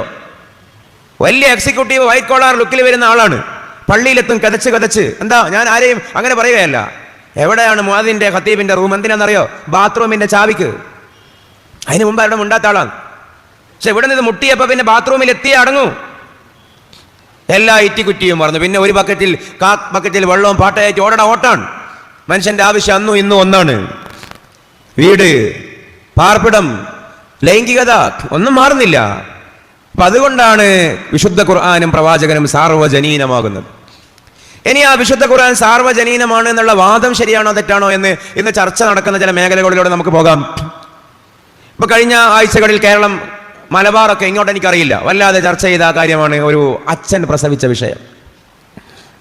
ട്രാൻസ് മാനായ ഒരു വ്യക്തിയുടെ പേര് പറയൽ ശരിയല്ല, ഒരു ആൾ പ്രസവിച്ചു. അപ്പോൾ ശാസ്ത്രത്തിന്റെ വിജയം, പൗരോഹിത്യത്തിന്റെ പരാജയം, പല വ്യാഖ്യാനവും വന്നു. എന്താണ് എനിക്കതിന് തോന്നുന്നു, ചില ആളുകൾ ഈ വിഷയം തീരെ കേട്ടിട്ടില്ലെങ്കിൽ എനിക്കതിൻ്റെ തുടക്കം മുതലേ പറയാൻ നല്ലതെന്ന് തോന്നുന്നു. എന്താണ് ഇവർ പറയുന്ന അടിസ്ഥാനപരമായ ആർഗ്യുമെൻ്റ് എന്താണെന്നറിയോ? നമ്മളൊക്കെ പണ്ടേ സ്ത്രീ പുരുഷൻ എന്ന് പറഞ്ഞാൽ ആരാണെന്ന് മനസ്സിലാക്കുന്ന രൂപമുണ്ട്. എന്താ, ഒരാളെങ്ങനെയാണ് പുരുഷനാകുന്നത്, ഒരാളെങ്ങനെയാണ് സ്ത്രീ ആകുന്നത്? ഞാൻ വളരെ എന്നെക്കൊണ്ട് പറ്റുന്ന മാക്സിമം ലളിതമായിട്ടാണ് പറയുന്നത്. നമ്മുടെ ഭാര്യയോ നമ്മുടെ പെങ്ങളോ ഉമ്മയോ കുടുംബക്കാരിയോ പ്രസവിക്കാൻ വേണ്ടി ലേബർ റൂമിൽ പോയി കുറേ നേരം വെയിറ്റ് ചെയ്താൽ ഒരു കുട്ടിയെയുമായിട്ട് നഴ്സ് വരും, അല്ലെ ഡോക്ടറോ ആരാന്ന് വെച്ചാൽ വരും. എന്നിട്ട് പറയും, ദാ നിങ്ങളുടെ കുട്ടി ഇതാണ്, ഇത് പെൺകുട്ടിയാണ് അല്ലെ ആൺകുട്ടിയാണ്. നമ്മളിങ്ങനെ നോക്കും, അതെ ശരി, ഇത് ആൺകുട്ടിയാണ് അല്ലെങ്കിൽ പെൺകുട്ടിയാണ്. നമ്മൾ വീട്ടിലേക്ക് വിളിച്ച് പറയും, ദാ പ്രസവിച്ചിരിക്കുന്നു, കുട്ടി ആണാണോ കുട്ടി പെണ്ണാണോ, കുട്ടി പെണ്ണാണ് കുട്ടി ആണാണ്. പുതിയ കാലത്ത് നമ്മൾ ഫേസ്ബുക്കിലേക്കോ വാട്സാപ്പിലേക്കോ പോകും, സ്റ്റാറ്റസ് വെക്കും, അൽഹംദുലില്ലാ blessed with a baby girl or boy, laddu മുട്ടായി ലഹളം ബഹള ഒക്കെ ശരി തന്നെ. എൻ്റെ ലളിതമായൊരു ചോദ്യം, ഈ ന്യൂ ബോൺ ബേബി, ഈ നവജാത ശിശു ആണാണ് അല്ലെങ്കിൽ പെണ്ണാണ് എന്ന് ഈ ഡോക്ടർ അല്ലെ നഴ്സ് അല്ലെ നമ്മൾ എന്തിൻ്റെ അടിസ്ഥാനത്തിലാണ് വിലയിരുത്തിയത്? അത് കൂടുതൽ ചിന്തിക്കാനൊന്നും ഇല്ലല്ലോ. അത് മൂത്രമൊഴിക്കുന്ന അവയവം നോക്കിയിട്ടാണ്, അനാട്ടമിക്കൽ സെക്ഷൽ ഓർഗാൻ നോക്കിയിട്ടാണ് ആണാണോ പെണ്ണാണോ തീരുമാനിച്ചത്. മൂത്രമൊഴിക്കുന്ന അവയവം ഇങ്ങനെയുള്ളതാണെങ്കിൽ ആണാണ്, ഇങ്ങനെയൊക്കെ ഉള്ളതാണെങ്കിൽ പെണ്ണാണ്. ഇത് മനുഷ്യനുണ്ടായത് മുതൽ ഏകദേശം 1960 വരെ ലോകം മുഴുവനും അംഗീകരിച്ചത് അങ്ങനെയാണെന്നാണ്. പക്ഷേ അതിനുശേഷം നമ്മൾ ഇന്ന് അലങ്കരിച്ചിട്ട് ജെൻഡർ പൊളിറ്റിക്സ് എന്നൊക്കെ പറയുന്ന ചില മൂവ്മെൻറ്റുകൾ വന്നു. അതിൻ്റെയൊക്കെ പിന്നാമ്പുറങ്ങൾ പറയാൻ നമുക്ക് സമയമില്ല, ആവശ്യമുണ്ടെങ്കിൽ പറയാം. ഈ ജെൻഡർ പൊളിറ്റീഷ്യൻസ് എന്നൊക്കെ പറയുന്ന അവരങ്ങനെ ജെൻഡർ പൊളിറ്റീഷ്യൻസ് ഒന്നുമല്ല, അങ്ങനെ പറയപ്പെടുന്ന ആ കക്ഷികൾ മുന്നോട്ട് വെക്കുന്ന ഒരു വാദം എന്താ? മുന്നോട്ട് വെക്കുന്ന വാദം, മൂത്രമൊഴിക്കുന്ന അവയവം നോക്കിയിട്ട് ആണാണോ പെണ്ണാണോ എന്ന് തീരുമാനിക്കാൻ പറ്റില്ല. ആൺ പെൺ, സ്ത്രീ പുരുഷൻ, ഇതിൻ്റെ ഇംഗ്ലീഷ് സെക്സ് എന്നല്ല, മറിച്ച് ജെൻഡർ എന്നുള്ളതാണ് അതിനെ വ്യവഹരിക്കുന്ന ടെക്നിക്കൽ ടേം. അപ്പം മൂത്രമൊഴിക്കുന്ന അവയവം നോക്കിയിട്ട് സെക്സ് തീരുമാനിച്ചോ, മറിച്ച് ആണോ പെണ്ണോ എന്ന് തീരുമാനിക്കേണ്ടത് ജെൻഡർ നോക്കിയിട്ടാണ്. ഇതാണേ വാദം. അപ്പം ചിലർക്ക് തോന്നും, എന്താണ് ഈ സെക്സും ജെൻഡറും തമ്മിലുള്ള വ്യത്യാസം? സെക്സും ജെൻഡറും തമ്മിലുള്ള വ്യത്യാസം അവരുടെ വാദമാണ് കേട്ടോ, ഞാൻ പറയുന്നത് നമ്മുടെ വാദമല്ല. അവർ പറയുന്നത് ശരീരത്തിൻ്റെ സ്വഭാവം നോക്കിയിട്ട് മൂത്രമൊഴിക്കുന്ന ലിംഗമാണുള്ളതെങ്കിൽ അത് പുരുഷനാണ്. ശരീരത്തിൻ്റെ അവയവം നോക്കിയിട്ട് ലിംഗമല്ല അവിടെയുള്ളത് വജീനയാണെങ്കിൽ, ആ ഓവറി സിസ്റ്റമാണെങ്കിൽ, യൂറിനറി സിസ്റ്റമാണെങ്കിൽ അത് പെണ്ണാണ്. അത് സെക്സ് മാത്രമാണ്. ജെൻഡർ എന്ന് പറയുന്നത് അതുമായി യാതൊരു ബന്ധവുമില്ല. ജെൻഡർ എന്ന് പറയുന്നത് മാനസികമായ തോന്നലാണ്. മാനസികമായ തോന്നൽ എന്ന് പറഞ്ഞാൽ ലിംഗമുള്ള ഒരു വ്യക്തിക്ക് ഒരു പക്ഷേ തോന്നാം ഞാൻ പെണ്ണാണെന്ന്. പെണ്ണിൻ്റെ അവയവമുള്ള, പ്രജനനാവയവവും മൂത്രാശയവും ഉള്ള, ഗർഭാശയവുമുള്ള ഒരു ഉടലിന് തോന്നാം, വ്യക്തിക്ക് തോന്നാം ഞാൻ ആണാണെന്ന്. അങ്ങനെയാണെങ്കിൽ പുരുഷ ലൈംഗികാവയവം എന്ന് സമൂഹം വിലയിരുത്തുന്ന അവയവമുള്ളവർക്ക് പെണ്ണാവാനും, സ്ത്രീ ലൈംഗികാവയവം എന്ന് സമൂഹം വിലയിരുത്തുന്ന അവയവഘടനയുള്ള വ്യക്തിക്ക് ആണാവാനുമുള്ള സ്വാതന്ത്ര്യം അനുവദിച്ചു കൊടുക്കണം. അതിനു വേണ്ടി ഒരു നിശ്ചിത ഏജ് വരെ ഒരു വ്യക്തിയും സ്ത്രീയുമല്ല പുരുഷനുമല്ല, ഒരു നിശ്ചിത ഏജ് വരെ ഒരു വ്യക്തിയുടെയും ജെൻഡർ തീരുമാനിക്കരുത്, ന്യൂട്രലായിട്ട് വെക്കണം. അതിൻ്റെ പേരാണ് ജെൻഡർ ന്യൂട്രാലിറ്റി. ഇനി ഞാൻ നിങ്ങളോട് എന്താണ് ജെൻഡർ ന്യൂട്രാലിറ്റി എന്ന് വെച്ചാൽ നിങ്ങൾ പറഞ്ഞു തരണം. അറിയാത്ത ആളുകൾ, നേരത്തെ അറിയുന്ന ആളുകളാണെങ്കിൽ അഫുവൻ, അറിയാത്ത ആളുകളെയും കൂടി പരിഗണിച്ച് പോകാനേ പറ്റുള്ളൂ. എന്താ പറയുന്നത്? ഒരു നിശ്ചിത ഏജ് വരെ ആരും ആണുമല്ല ആരും പെണ്ണുമല്ല. എന്തുകൊണ്ടാണ് അങ്ങനെ പറയുന്നതെന്നറിയോ? ചിലപ്പോൾ ആണുങ്ങൾ അവയവുള്ളവർക്ക് പെണ്ണാകാൻ ആഗ്രഹം ഉണ്ടാവുമല്ലോ, പെണ്ണിൻ്റെ അവയവുള്ളവർക്ക് ആണാകാനും ആഗ്രഹം ഉണ്ടാവുമല്ലോ. അപ്പം അതും കൂടി നമ്മൾ പരിഗണിക്കണ്ടേ? അപ്പം നമുക്കൊരു കാര്യം ചെയ്യാം. ഇന്ത്യയിൽ ഇപ്പോൾ 18 വയസ്സാണ്. 18 വയസ്സ് വരെ ആരെക്കുറിച്ചും ആണെന്നും പെണ്ണെന്നും പറയണ്ട. നമ്മൾ ഈ പഴയ ഓട്ടോമാറ്റിക് ഗിയർ അല്ലെങ്കിൽ എന്താ പറയുക, പഴയ മാനുവൽ ഗിയർ ആണെങ്കിൽ ന്യൂട്രൽ ഗിയർ ഉണ്ടല്ലോ കാറിൽ, മുമ്പോട്ട് പോകാൻ ഫസ്റ്റിൽ വെക്കും, ബാക്കോട്ട് വരാൻ റിവേഴ്സിലേക്ക് കൊണ്ടുവരും, ഇനി അവിടെ തന്നെ വെക്കുന്ന ഒരു ന്യൂട്രൽ ഗിയർ ഉണ്ടല്ലോ എന്ന് പറഞ്ഞ പോലെ ആണ് എന്നും പറയണ്ട പെണ്ണെന്നും പറയണ്ട. 18 വയസ്സ് വരെ നടുവിൽ നിൽക്കട്ടെ. ന്യൂട്രൽ ജെൻഡർ ന്യൂട്രാലിറ്റി അത് ഈ 18 വയസ്സിലാണ് ഇന്ത്യയിൽ തീരുമാനിക്കുന്നത് പിന്നെ എങ്ങോട്ട് പോകണം എന്നുള്ളത്. അത് ചൈനയിൽ 13, ഫിലിപ്പൈൻസിൽ 12, യൂറോപ്പിൽ പലയിടത്തും 16, ചിലയിടങ്ങളിൽ 17, USA-യിൽ 17, GCC-യിൽ 21, അതിൽ തന്നെ ബഹ്റൈനിൽ 22. വ്യത്യസ്തമായ ഏജ് ക്രൈറ്റീരിയകളാണ്. ജെൻഡർ കൺഫർമേഷൻ ഏജ് എന്നും, ജെൻഡർ ഐഡൻറ്റിഫിക്കേഷൻ ഏജ് എന്നും, സെക്ഷൽ റീ അഷോർമെൻറ്റ് ഏജ് എന്നും ഒക്കെ പറയപ്പെടുന്ന പല പേരുകൾ. ഇത് എല്ലായിടത്തും 18ഒന്നുമല്ല. പണ്ട് ഇന്ത്യ ഭരിച്ച സായിപ്പുകാർ ഇവിടെ 18 എന്തോ കൊമ്പുണ്ടെന്നൊരു ധാരണ നമുക്കിടയിൽ വെച്ച് തന്നത് കൊണ്ട് നമുക്കൊരു വലിയ തെറ്റിദ്ധാരണ. 18ാം വയസ്സിൽ എന്തോ സംഭവിക്കുന്നുണ്ട്. 18ാം വയസ്സിൽ ഒരു ചുക്കും സംഭവിക്കുന്നില്ല. ഇവർ വലിയ യുക്തിവാദികളും എല്ലാത്തിൻ്റെയും പൊരുൾ അന്വേഷിക്കുന്ന ആളാണല്ലോ. ഈ 18 വയസ്സ് എന്ന് പറയുന്ന ഈ മാനദണ്ഡത്തെ അവരെന്തും വെച്ചിട്ടാണ് ഈ അംഗീകരിക്കുന്നത്?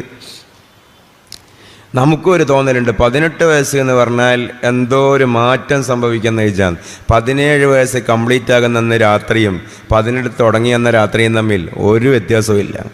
മനുഷ്യനിക്ക് 2 തരം പ്രായപൂർത്തിയായുള്ളത്. ഒന്ന് മെറ്റബോളിക് പ്യൂബർട്ടി എന്ന് പറയും, മറ്റൊന്ന് ഇൻ്റലക്ച്വൽ പ്യൂബർട്ടി. മെറ്റബോളിക് പ്യൂബർട്ടി എന്ന് പറഞ്ഞാൽ ശാരീരിക പ്രായപൂർത്തി. നമ്മുടെ മദ്രസയിൽ ബുലൂഗ് എന്ന് പറയും. ആൺകുട്ടികൾക്ക് മനി പുറപ്പെടുക, പെൺകുട്ടികൾക്ക് ഹൈൽ സ്റ്റാർട്ട് ചെയ്യുക. ഒന്നുകിൽ സ്പേം ഉൽപ്പാദിപ്പിക്കപ്പെടുക, അല്ലെങ്കിൽ ഇതിൻ്റെ ഓവുലേഷൻ പീരീഡ് സ്റ്റാർട്ട് ചെയ്യുക. അത് ആൺകുട്ടികൾക്ക് ഏകദേശം ഇന്നത്തെ ഒരു മിതോഷ്ണ നമ്മുടെ ഏരിയയിലൊക്കെ ഒരു 12 to 15 വയസ്സിൻ്റെ ഇടയിൽ സംഭവിക്കും. പെൺകുട്ടികൾക്ക് 9 to 16 ഇടയിൽ സംഭവിക്കും. അതൊക്കെ നമ്മുടെ ഫിഖ്ഹിലുള്ളതാണ്.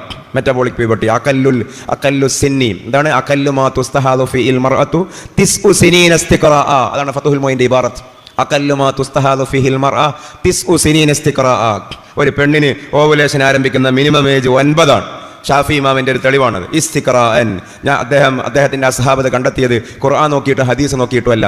ഇസ്തിഖ്റാഅൻ സയൻറ്റിഫിക് സ്റ്റഡിയാണ്. ഇൻഡക്റ്റീവ് റീസണിംഗ് എന്ന് പറയും ഇസ്തിഖ്റാഇൻ്റെ ഇംഗ്ലീഷ്. ഞാൻ അങ്ങോട്ടൊക്കെ പോവുകയല്ല. അപ്പം ഇങ്ങനെ മനുഷ്യന് ശാരീരികമായൊരു പ്രായപൂർത്തിയുണ്ട്. മറ്റൊരു പ്രായപൂർത്തി ഇൻ്റലക്ച്വൽ പ്രായപൂർത്തിയാണ്. ഇൻ്റലക്ച്വൽ പ്യൂബർട്ടി, ബുദ്ധിപരമായ പ്രായപൂർത്തി. ബുദ്ധിപരമായ പ്രായപൂർത്തി പറഞ്ഞത് ബിറ്റ്വീൻ 25 to 40 ആണ്. ലേറ്റസ്റ്റ് ന്യൂറോ സയൻസ് പറയുന്നത്. സാറിൻ്റെ ആറിൻ്റെ ഒക്കെ പഠനം നമ്മുടെ കയ്യിലുണ്ട്.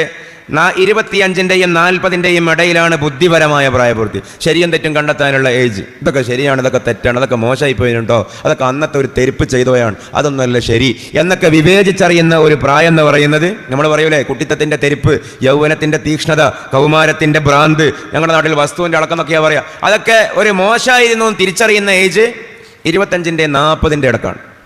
എന്ന് പറഞ്ഞാൽ 18ന് സയൻറ്റിഫിക്കലി ഒരു പ്രത്യേകതയും ഇല്ല. 18 വയസ്സിന് ഒരു പ്രത്യേകതയിൽ.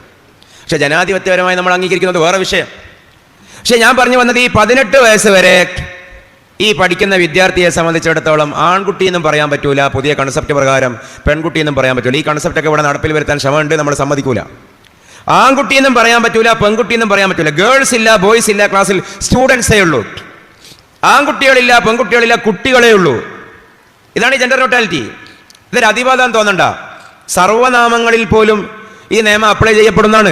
എന്താണ് ഈ അപ്പോൾ ഒരു കുട്ടിയെ സംബന്ധിച്ച് അധ്യാപകൻ അല്ലെ അധ്യാപിക നോക്ക്, അവിടെയും ഗവൺമെന്റ് ഒരു നിയമം കൊണ്ടുവന്നു. ഞാൻ പൊളിറ്റിക്സ് പറയുക, എല്ലാതൊന്നും ശരിയല്ല. ലോജിക്കലി തെറ്റാണ്, സയന്റിഫിക്കലി തെറ്റാണ്, ആന്ത്രോപോളജിക്കലി തെറ്റാണ്, അനാട്ടമിക്കലി തെറ്റാണ്.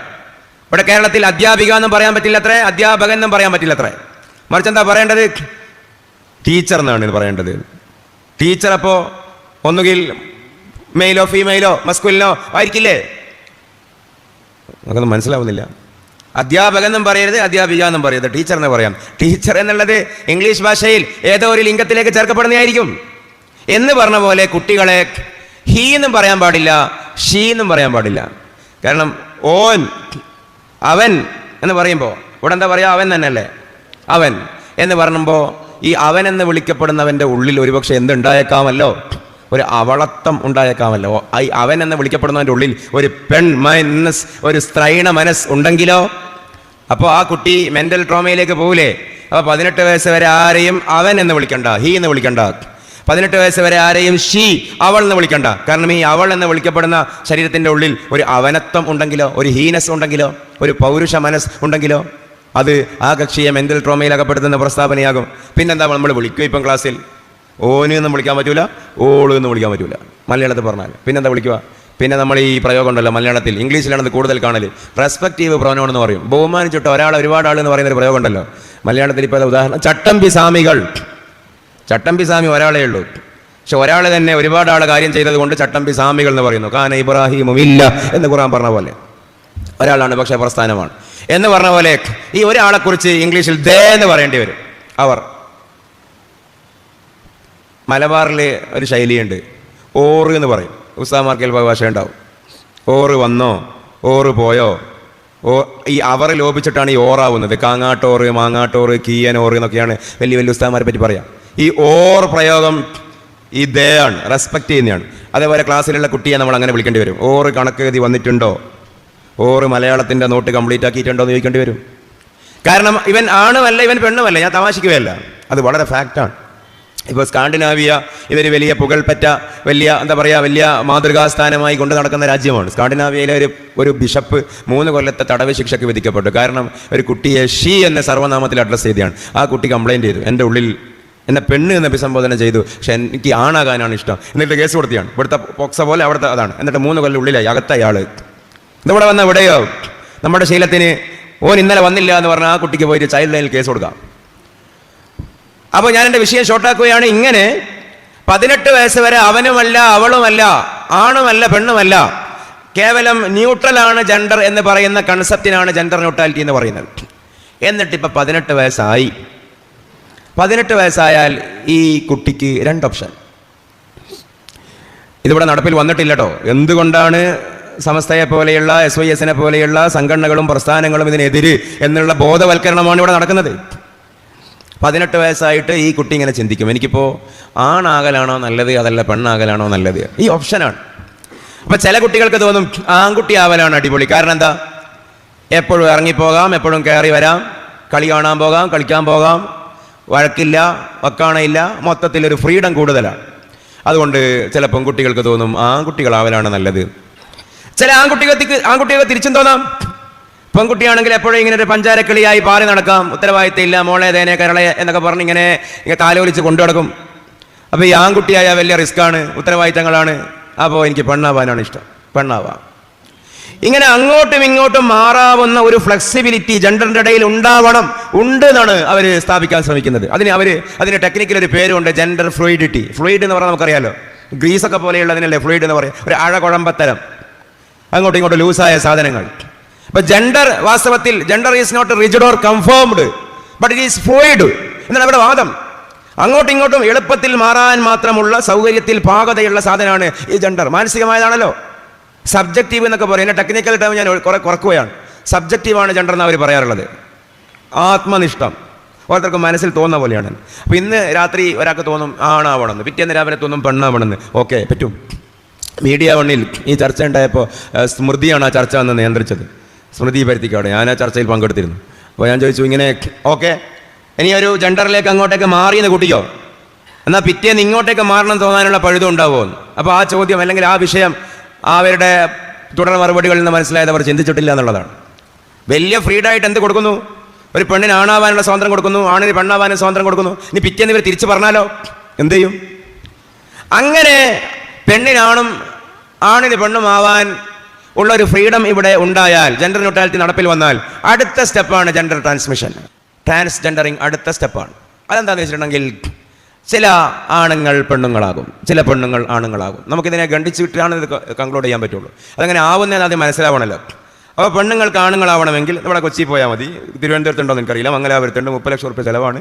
4-5 സർജറികൾ വേണം, തരം സർജറികൾ. 12ഓളം സർജറി ഉണ്ട് എന്നാണ് ലേറ്റസ്റ്റ് ആയിട്ട് ഒരു ഡോക്ടറുടെ ഇൻ്റർവ്യൂവിൽ നിന്ന് മനസ്സിലായത്. കുറേ പ്ലാസ്റ്റിക് സർജറി ഉണ്ട്, കോസ്മെറ്റിക് ഉണ്ട്, ബോട്ടം സർജറി ഉണ്ട്, ബ്രസ്റ്റ് സർജറി ഉണ്ട്, കുറേ മേജറും മൈനറുമായ കുറേ സർജറികൾ. ഇന്നത്തെ നമ്മുടെ ഇന്ത്യൻ രൂപ പ്രകാരം ആവറേജ് 30 ലക്ഷം റുപ്യ ചിലവാണ്. അപ്പോൾ ഈ ആണ് പെണ്ണാകുമ്പോൾ സ്വാഭാവികമായിട്ട് ലിംഗം കെട്ടയും. നിങ്ങൾ ആലോചിച്ചോക്കണുണ്ടോ, എന്താണ് ഈ പറയുന്നത്? ലിംഗം കെട്ടയും, വൃഷ്ണം എടുത്ത് കളയും. എന്നിട്ട് പെണ്ണിൻ്റെ ഹോർമോൺ അടിച്ചു കയറ്റും, ഈസ്ട്രോജിൻ. അത് മരണം വരെ ലൈഫ് ലോങ് ആയിട്ട് ഇഞ്ചക്ഷനിലൂടെയും ക്യാപ്സ്യൂളിലൂടെയും അതിൻ്റെ മറ്റു മാധ്യമങ്ങളിലൂടെയും അടിച്ചു കയറ്റും. അപ്പോൾ സ്വാഭാവികമായി രോമ വളർച്ച കുറയും, ശബ്ദം നേർത്ത് വരും, ഊരയും അരക്കെട്ടും ഒന്നിങ്ങനെ ചുരുങ്ങി വരും. എന്നിട്ട് അടുത്ത ഘട്ടത്തിൽ പിന്നെ പെണ്ണിൻ്റെ വജീന വെച്ച് പിടിപ്പിക്കും, ഫർജ് വെച്ച് പിടിപ്പിക്കും. അടുത്ത ഘട്ടത്തിൽ ബ്രസ്റ്റ് വെച്ച് പിടിപ്പിക്കും, മുല വെച്ച് പിടിപ്പിക്കും. എനിക്ക് സ്ഥാനം എന്ന് മലയാളത്തിൽ പറയാൻ അറിയാം, പക്ഷേ അതിൻ്റെ സീരിയസ്നെസ് കിട്ടണം ഇങ്ങനെ തന്നെ പറയണം. മുല വെച്ച് പിടിപ്പിക്കും. എന്നാൽ ഇത് ആക്റ്റീവ് ആവുമോ? അത് വലിയ പണിയാണ്. ആക്റ്റീവ് ആവുമെന്നില്ല, പലരുടേതും പരാജയപ്പെടും, 100-1 ജയിക്കും. ഇങ്ങനെ ഒരു പുരുഷൻ പെണ്ണായാൽ നമ്മൾ ഈ സംസാരിക്കുന്ന ഈ സെക്കൻഡ് വരെ ട്രാൻസ് വുമൺ എന്ന് അവർക്ക് പറയാം. ആണായിരുന്നു പിന്നെ പെണ്ണായതാണ് ട്രാൻസ് വുമൺ. അവർക്ക് പ്രസവിക്കാൻ പറ്റില്ല, ഓവുലേഷൻ ഉണ്ടാവില്ല, അണ്ടോൽപാദനം ഉണ്ടാവില്ല. പക്ഷേ ഇതൊരു മാംസാന്നല്ലോ, ഞരമ്പുണ്ടല്ലോ.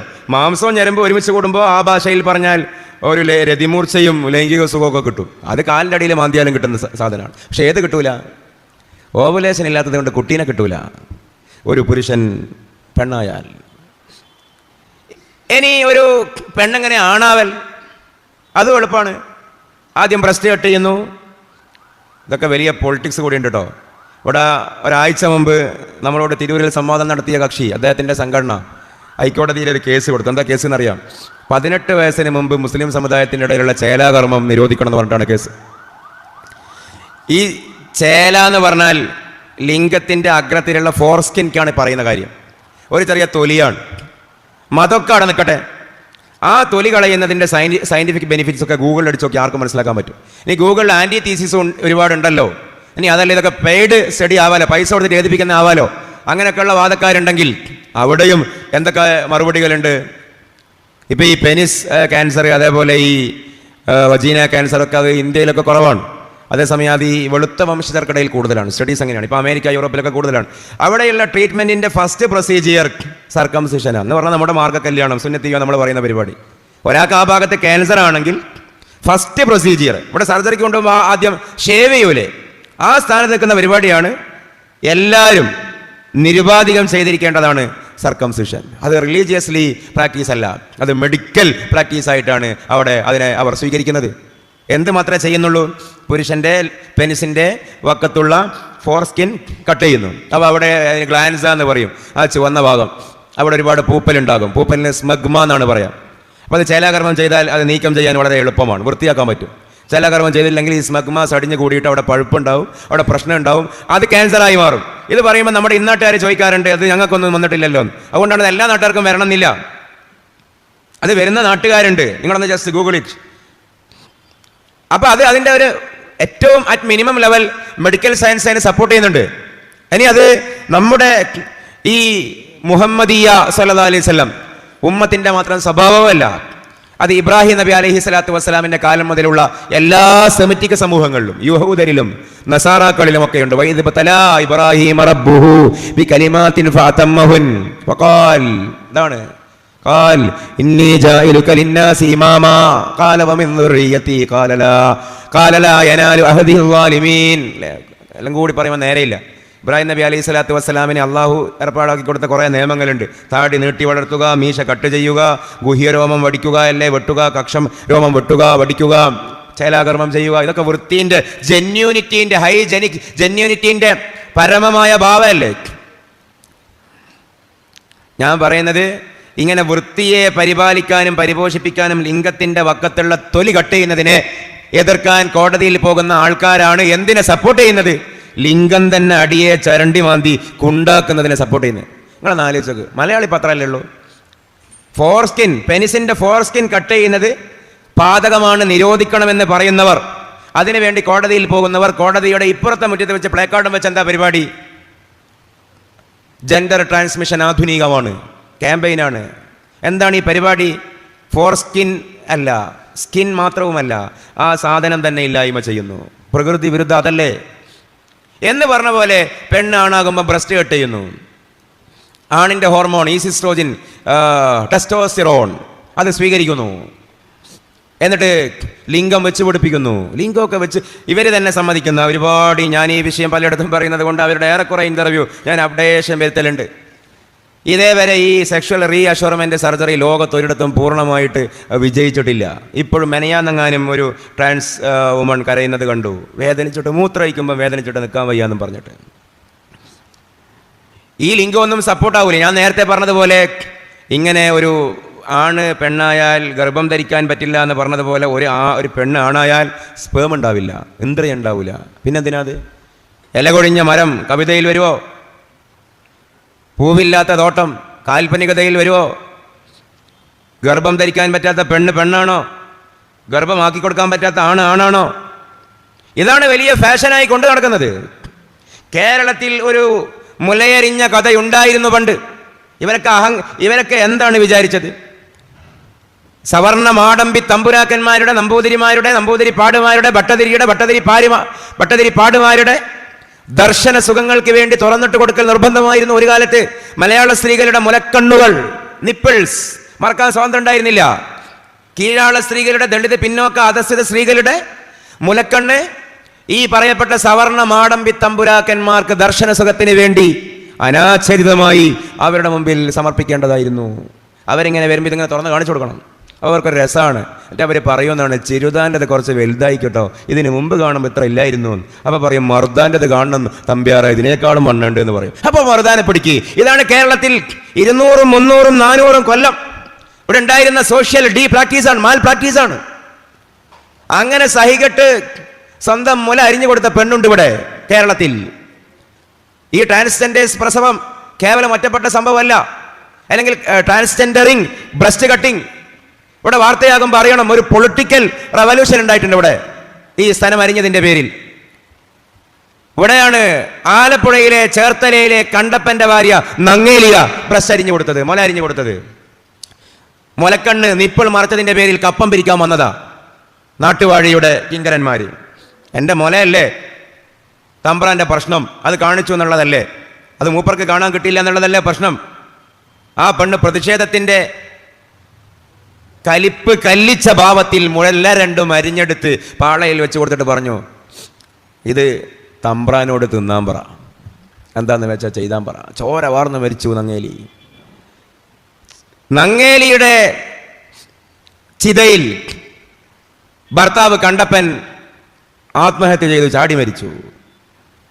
ആലപ്പുഴ കത്തി, നിങ്ങളുടെ നാട് തെക്കൻ കേരളം കത്തി. അതാണ് ചരിത്രത്തിലെ ചാന്നാർ ലഹള. ചാന്നാർ ലഹള ഉണ്ടായത് മാറുമറച്ച പെണ്ണിന് വേണ്ടി പെണ്ണിനോട് കപ്പം ചോദിച്ച നാട്ടുവാഴിക്കെതിരെ നങ്ങേലി ഉണ്ടാക്കിയ പ്രതിരാഷ്ട്രീയ വിപ്ലവത്തിന്റെ തീച്ചൂളയിൽ നിന്നാണ് ഇവിടെ ചാന്നാർ ലഹള ഉണ്ടായത്. അതേ കേരളത്തിൽ, അതേ ആലപ്പുഴയുടെ 3 ജില്ല മുകളിൽ കൊച്ചിയിൽ ആശുപത്രി ഉണ്ടായി, ബ്രസ്റ്റരി എന്ന ആശുപത്രി. എന്തിനാണെന്നറിയോ? അത് മാറ് തുറന്നിടുന്ന സമരം അതിന്റെ പരമാവധി എത്തിയതിന്റെ പേരിൽ. നമുക്ക് യോജിപ്പൊന്നുമില്ല അന്ന് പ്രസംഗിച്ച കക്ഷിയുടെ ആദർശത്തോട് പലതിലും. ഒരു വത്തക്ക സമരം ഇവിടെ ഉണ്ടായിരുന്നല്ലോ, അന്നെന്തേ മറൈൻ ഡ്രൈവിലുണ്ടായത്? 2 ബ്രസ്സിലും വത്തക്ക കമിഴ്ത്തി വെച്ചിട്ട് ജാഥ പോയി. ഇന്ന് അതുമല്ലേ പരിപാടി മൊത്തം. ഏത് മത ധാർമ്മിക ആർഗ്യുമെന്റുകൾക്കെതിരെയും മുലകാട്ടൽ സമരങ്ങളാണ്. നാട്ടുകാർക്ക് ചെലവില്ലാതെ കാണാമെന്നല്ലാതെ എന്താ? പക്ഷെ അതിനെ സൈദ്ധാന്തികവൽക്കരിച്ച് ന്യായവൽക്കരിക്കാൻ ശ്രമിച്ചാൽ അത് ശരിയല്ല. എന്നിട്ട് ഇങ്ങനെ ബ്രസ്റ്റ് കട്ട് ചെയ്തു. അവസാനം ആ പ്രസവിച്ച ആ കക്ഷി പറയുന്നതാണ്, ഒറ്റ സങ്കടം എനിക്കുള്ളൂ, എന്താണെന്നറിയോ? എൻ്റെ കുട്ടിക്ക് പാല് കൊടുക്കാൻ എനിക്ക് പറ്റില്ലല്ലോ, നിർഭാഗ്യമായി പോയതാവാം, നിർഭാഗ്യമായിരിക്കണം എൻ്റെ ബ്രസ്റ്റ് കട്ട് ചെയ്ത് പോയത്, തിരികെ വരാനാവൂല. അന്ന് കേരളത്തിലെ ഏതെങ്കിലും ഒരു ചാനൽ ചർച്ചക്കെടുത്തിട്ടുണ്ടോ? പിന്നീട് ഒരിക്കലും മുല കൊടുക്കാൻ കഴിയാത്ത വിധം സ്വന്തം സ്തനം ബ്രസ്റ്റ് കട്ട് ചെയ്ത ഇന്റൻഷനലി സ്വന്തം ബ്രസ്റ്റ് കട്ട് ചെയ്ത ഒരു ട്രാൻസ് മാന് ഗർഭം ധരിക്കാൻ സ്വാതന്ത്ര്യം കൊടുക്കരുത്, നിയമപരമായി സമ്മതം കൊടുക്കരുത് എന്ന് ഒരു ആർഗ്യുമെന്റ് കേരളത്തിൽ പോയോ? കാരണം ഇത് ഈ കുട്ടിയോട് ചെയ്യുന്ന മനുഷ്യാവകാശ ലംഘനമല്ലേ? ഒരു newborn baby instinctively by birth സഹജമായി കാണിക്കുന്ന ചില പ്രവണതകളുണ്ട്. ഒന്നും തിന്നാൻ പറ്റൂല, ഒന്നും കുടിക്കാൻ പറ്റൂല, ദഹിക്കൂല, കുടിച്ചാലും തിന്നാലും. പക്ഷേ അമ്മിഞ്ഞപ്പാല് മാത്രം ദഹിക്കും. അമ്മിഞ്ഞപ്പാലേ ദഹിക്കൂ, അമ്മിഞ്ഞപ്പാലേ വേണ്ടൂ. എല്ലാ ന്യൂട്രീഷൻസും അതിലുണ്ട്, എല്ലാ വൈറ്റമിൻസും അതിലുണ്ട്, എല്ലാ അന്നജവും അതിലുണ്ട്, പ്രോട്ടീൻസും അതിലുണ്ട്, ധാതു വിഭവങ്ങളും അതിലുണ്ട്. ഒക്കെ അത് മതി. എന്നിട്ട് പീഡിയാട്രിക് ഡിപ്പാർട്ട്മെന്റിന്റെ ചുമരുമ പോയാൽ വായിക്കാൻ പറ്റൂലേ, 6 മാസം വരെ മുലപ്പാല് മതി, പിന്നെ കുറുക്കുകൾ കൊടുത്തു തുടങ്ങാം. ഒന്നും വായിലേക്ക് ഇടാനും ആ കുട്ടിക്ക് വശം ഉണ്ടാവില്ല. പക്ഷേ കുട്ടി കൈകൊണ്ട് ആംഗ്യം കാണിച്ചിട്ട് പെറ്റ ഉടലിന്റെ സമീപത്തേക്ക് പോയിട്ട് സ്വയം ആ അകിടെടുത്ത് വായിൽ വെക്കാനുള്ള ടെൻഡൻസി പോലും കാണിക്കും. അത് അള്ളാന്റെ സോഫ്റ്റ്വെയർ ആ കുട്ടിയിൽ ഇൻസ്റ്റാൾഡ് ആയതുകൊണ്ടാണ്. കുല്ലു മൗലൂദിൻ യൂലദു അലൽ ഫിത്ര വഅബവാഹു യുവഹിദാനിഹി വയുനസ്വറാനിഹി വയുമജ്ജിസാനിഹി. ഈ ജെന്യൂനിറ്റിയിലാണ് ഏത് ന്യൂബോൺ പ്രസവങ്ങളും നടക്കുന്നത്. അപ്പോ നേരെ ചൊവ്വേ മാതാവിന്റെ അകടിലേക്ക് ചേർന്ന് നിൽക്കാനുള്ള ടെൻഡൻസി കാണിക്കും. പക്ഷേ ഈ കുട്ടി പോയി അങ്ങനെ ടെൻഡൻസി കാണിച്ചിട്ട് എന്താ? അമ്മ ആദ്യം കട്ട് ചെയ്ത് കളഞ്ഞിട്ടുണ്ട് അത്. അപ്പൊ കുട്ടിക്ക് താൻ ആഗ്രഹിക്കുന്നത് കിട്ടില്ല. അപ്പൊ അടുത്ത സംവിധാനം അത് കൃത്രിമമായി നൽകാനാണ് തീരുമാനം. ഇത്രയും നഗ്നമായ ബാലാവകാശ ലംഘനം, ഇത്രയും നഗ്നമായ മനുഷ്യാവകാശ ലംഘനം ഇത്രയും നഗ്നമായ ക്രൂരത ഇതല്ലേ ആ കുട്ടിയോട് ചെയ്യുന്നത്? ആർക്കും ആരുമാവാം. ജനാധിപത്യപരമായി അതിനൊക്കെ ഇവിടെ ഫ്രീഡം ഉണ്ട്. ആണിന് പെണ്ണാകാം, പെണ്ണിന് ആണാകാം. ആര് തടയുന്നു? ഇതിൽ നിൽക്കുന്ന കരുതണ്ട. ഇപ്പൊ അമേരിക്കയിൽ ട്രാൻസ് റേസിസം വന്നിട്ടുണ്ട്, അതിനപ്പുറത്ത് ട്രാൻസ് സ്പീഷീസം വന്നിട്ടുണ്ട്. ഇതൊക്കെ പറയുമ്പോൾ വിചാരിക്കും അവിടെ അല്ലേ, അവിടെ കഴിഞ്ഞ കൊല്ലം ആയതാണ് പിറ്റേ കൊല്ലം ഇവിടെത്തല്. ട്രാൻസ് റേസിസം എന്ന് പറഞ്ഞാൽ ഇപ്പോൾ ലാസ്റ്റ് ഇപ്പോൾ പേരൊക്കെ നമുക്ക് വേണമെങ്കിൽ പറയാം. അമേരിക്കയിലെ ബാർബർ ഷോപ്പിലെ സലൂണിലെ ഒരു ചങ്ങാതിയാണ്, മുടി കട്ട് ചെയ്യുന്ന ആളാണ്. 33 വയസ്സ്. 29-ാം വയസ്സിൽ പറഞ്ഞു ഞാൻ ആ ആൾ പെണ്ണായിട്ടാണ് ഇവിടെ വന്നത്, ഞാൻ എനിക്ക് ആണാകണം എന്ന് പറഞ്ഞു. ട്രാൻസ് മാനായി 4 കൊല്ലം ട്രാൻസ് മാനായി ജീവിച്ചപ്പോൾ അയാൾക്ക് വേറെ തോന്നൽ, എനിക്ക് അന്യഗ്രഹ ജീവിയാകണമെന്ന്, ഏലിയനാകണമെന്ന്. അദ്ദേഹം ആ ആളെന്ത് ചെയ്തു, ശരീരം മുഴുവനും ആ ഷേപ്പിലേക്ക് മാറ്റി. നമ്മളൊക്കെ ഗൂഗിളിൽ കാണുന്ന ഏലിയൻ്റെ രൂപം ഉണ്ടല്ലോ, അതേപോലെയാക്കി. ഇപ്പം അങ്ങനെയാണ്. എന്നിട്ട് കോടതിയിൽ പോയി ഞാൻ നേരത്തെ പറഞ്ഞ വിഷയം, എന്നെ ഇനി ആരും ഹീ എന്നും വിളിക്കരുത്, ഷീ എന്നും വിളിക്കരുത്, ദേ എന്നും വിളിക്കരുത്, ഇറ്റ് എന്ന് വിളിക്കണം എന്ന്. ജെൻഡർ ന്യൂട്രൽ പ്രൊനൗണാണ് ഇറ്റ്, അത് ഇത്. അപ്പോൾ ഇറ്റും താറ്റും എന്ന് വിളിച്ചാൽ മതി, ദിസ്സും വിളിച്ചാൽ മതി, ഹീയും ഷീയും വിളിക്കണ്ട എന്നയാണ് ആർഗ്യുമെന്റ്. അപ്പം ഞാനിനി മനുഷ്യനല്ല അന്യഗ്രഹ ജീവിയാണെന്നാണ് പറഞ്ഞത്. വേറെ പല കൂട്ടരും, ജാപ്പാനിലെ ഒരാൾ ഞാനിനി പട്ടിയാണെന്നാണ് പറഞ്ഞത്.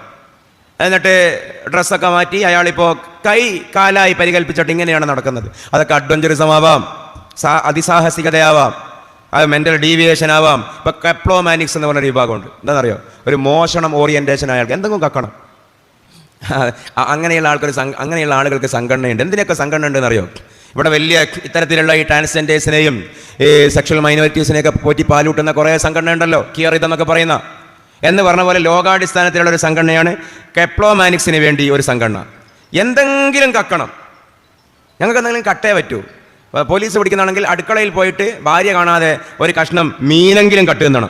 ഇന്ന് സമാധാനമായി എന്ന് കരുതുന്ന ആ ഒരു മെൻ്റൽ ഓറിയൻറ്റേഷനുള്ള 10,000 ഈ ഭൂമിയിലുണ്ട്. അതൊരു തോന്നലാണ്. ഇങ്ങനെ മനുഷ്യർക്ക് പല തോന്നലുകളുണ്ടാകും. ആ തോന്നലുകളെയൊക്കെ ഗവൺമെന്റ് സമ്മതിച്ചു കൊടുത്താലോ? വിശുദ്ധ ഖുർആൻ അതേ സംബന്ധിച്ച് എന്താ പറഞ്ഞത്? ഈ പറയുന്ന ഓറിയന്റേഷൻ എന്ന് മോഡിഫിക്കേഷൻ ചെയ്ത് ഈ പറയുന്ന കാര്യങ്ങളൊക്കെ ഒരുപക്ഷെ പൈശാചിക പ്രലോഭനമാകാം. ഞാനതിൻ്റെ ഇസ്ലാമിക് വശത്തേക്ക് കൂടി വന്നിട്ട് ഞാൻ വിഷയം അവസാനിപ്പിക്കും. അപ്പോൾ ഞാനിപ്പോൾ പറഞ്ഞത് 2 ഭാഗമാണ്. എന്താണ് ജെൻഡർ ന്യൂട്രാലിറ്റി, മനസ്സിലായാലല്ലേ ശരിയാകാത്ത എന്തുകൊണ്ടാണെന്ന് മനസ്സിലാവും. രണ്ടാമത്തേത് എന്താണ് ഈ ട്രാൻസ്മാൻ, ട്രാൻസ് വുമൺ. പക്ഷേ ഇത് ഇന്നത്തെ ഒരു ആർഗ്യുമെൻ്റ് ആണെങ്കിൽ, ഞാൻ നേരത്തെ പറഞ്ഞ ഈ 1400 കൊല്ലം മുമ്പുള്ള ഖുർആനിൽ ഇതിനെക്കുറിച്ച് വന്നിട്ടുണ്ട്. ഇങ്ങനൊരു കാലം വരുമ്പോൾ നമ്മൾ എവിടെ നിൽക്കണമെന്ന് വന്നിട്ടുണ്ട്. വല്ലൈലി ഇദാ യഗ്ഷാ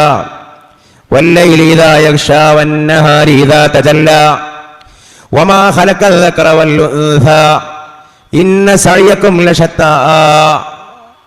എന്താണ് പറയുന്നത്? വല്ലൈലി ഇദാ യഗ്ഷാ, അതിന്റെ ബാക്കി എന്തായിരുന്നു? വല്ലൈലി ഇദാ യഗ്ഷാ വന്നഹാരി ഇദാ തജല്ലാ വമാ ഖലഖൽ ദക്കറ വൽ ഉൻസാ ഇന്ന സഅയകും ലശത്താ ഫഅമ്മാ മൻ അഅതാ വത്തഖാ വസദ്ദഖ ബിൽ ഹുസ്നാ വസനുയസ്സിറുഹു ലിൽ യുസ്റാ. ഖുർആന്റെ ആ പാറ്റേൺ നോക്ക്. വല്ലൈലി ഇദാ യഗ്ഷാ, ഇരുൾ മൂടിയാൽ രാത്രി കൊണ്ട് സത്യം, ഇരുൾ മൂടിയാലുള്ള രാത്രി കൊണ്ട് സത്യം. വന്നഹാരി ഇദാ തജല്ലാ, വെളിച്ചം പരന്നു കഴിഞ്ഞാലുള്ള പകല് കൊണ്ട് സത്യം. വമാ ഖലഖൽ ദക്കറ വൽ ഉൻസാ, മനുഷ്യവർഗത്തെ ഡൈമോർഫിക്കാക്കിയ സ്ത്രീ പുരുഷ നോർമാലിറ്റി കൊണ്ടും സത്യം. ഒമാ, ഒരു സംവിധാനം കൊണ്ട് സത്യം. ഖലഖൽ ദക്കറ വൽ ഉൻസാ, മനുഷ്യരെ ആണുങ്ങളും പെണ്ണുങ്ങളുമാക്കിയ സംവിധാനം കൊണ്ടും സത്യം. ഇന്ന സഅയകും ലശത്താ, നിങ്ങളുടെ വ്യവഹാരങ്ങളും നിങ്ങളുടെ ഭാഷകളും നിങ്ങളുടെ ഭാവങ്ങളും നിങ്ങളുടെ ജീവിത സന്ധാരണങ്ങളും വേഷങ്ങളും ഒക്കെ പരസ്പരം വ്യത്യസ്തമാണ്. ഇതും ജെൻഡർ പൊളിറ്റിക്സും തമ്മിൽ എന്താ ബന്ധം? ഒരു വിഷയം കൊണ്ട് ഖുർആൻ സത്യം ചെയ്യപ്പാന്ന് ചോദിച്ചാൽ, പെട്ടെന്ന് മനസ്സിലാവാത്ത ഒരു കാര്യം പറയാനുണ്ടെങ്കിൽ പെട്ടെന്ന് മനസ്സിലാവുന്ന ഒരു കാര്യം കൊണ്ട് സത്യം ചെയ്യും. അതാണ് ഖുർആന്റെ ഒരു ട്യൂണ്. വെറുതെ സത്യം ചെയ്യൂല. പെട്ടെന്ന് തിരിയാത്തൊരു കാര്യം ഇനി വരാനുണ്ടെങ്കിൽ പെട്ടെന്ന് തിരിയുന്നൊരു കാര്യം ആദ്യം പറയും. ഈ ഭാഷയിലേക്ക് പറഞ്ഞാൽ അണംബരിക്കലായ ഒരു കാര്യം പറയാൻ എംബരിക്കലായ ഒരു കാര്യം ആദ്യം പറയും. എന്താ ഇവിടെ വന്നത്? വല്ലൈലി ഇദാ യഗ്ഷാ, രാത്രി മൂടിയാലുള്ള, ഇരുട്ട് മൂടിയാലുള്ള രാത്രി കൊണ്ട് സത്യം എന്നൊക്കെ ഉള്ളത് ഒരു ആലങ്കാരിക വർത്താനമാണ്. അതിൻ്റെ അർത്ഥം എന്താണെന്നറിയോ? സൂര്യൻ അസ്തമിച്ചാൽ രാത്രിയാവും എന്ന് മനസ്സിലാക്കാൻ നിങ്ങൾക്ക് ലബോറട്ടറിയിൽ പോവേണ്ടതില്ലല്ലോ. അത് നിങ്ങളുടെ അനുഭവ സത്യമല്ലേ?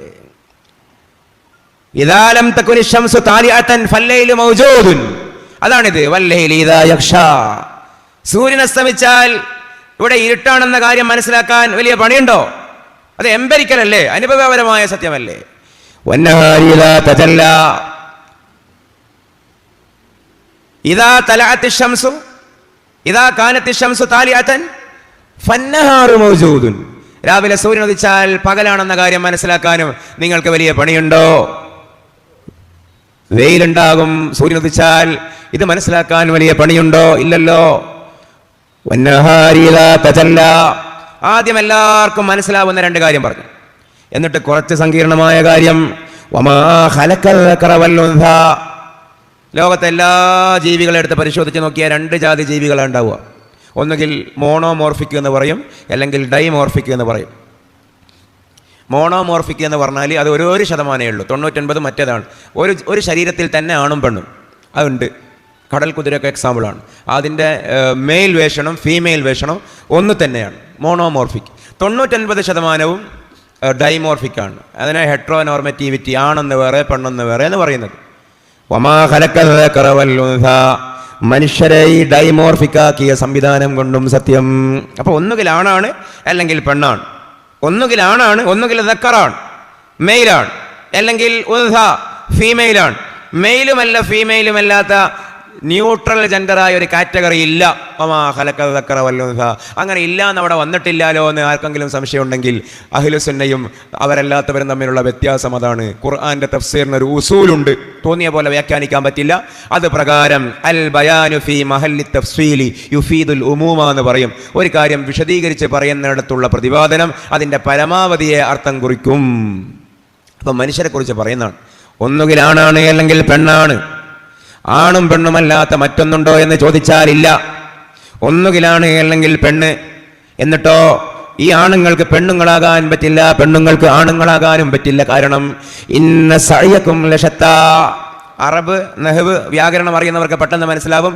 ഇന്ന സഅയകും, നിങ്ങളുടെ സഅയ്.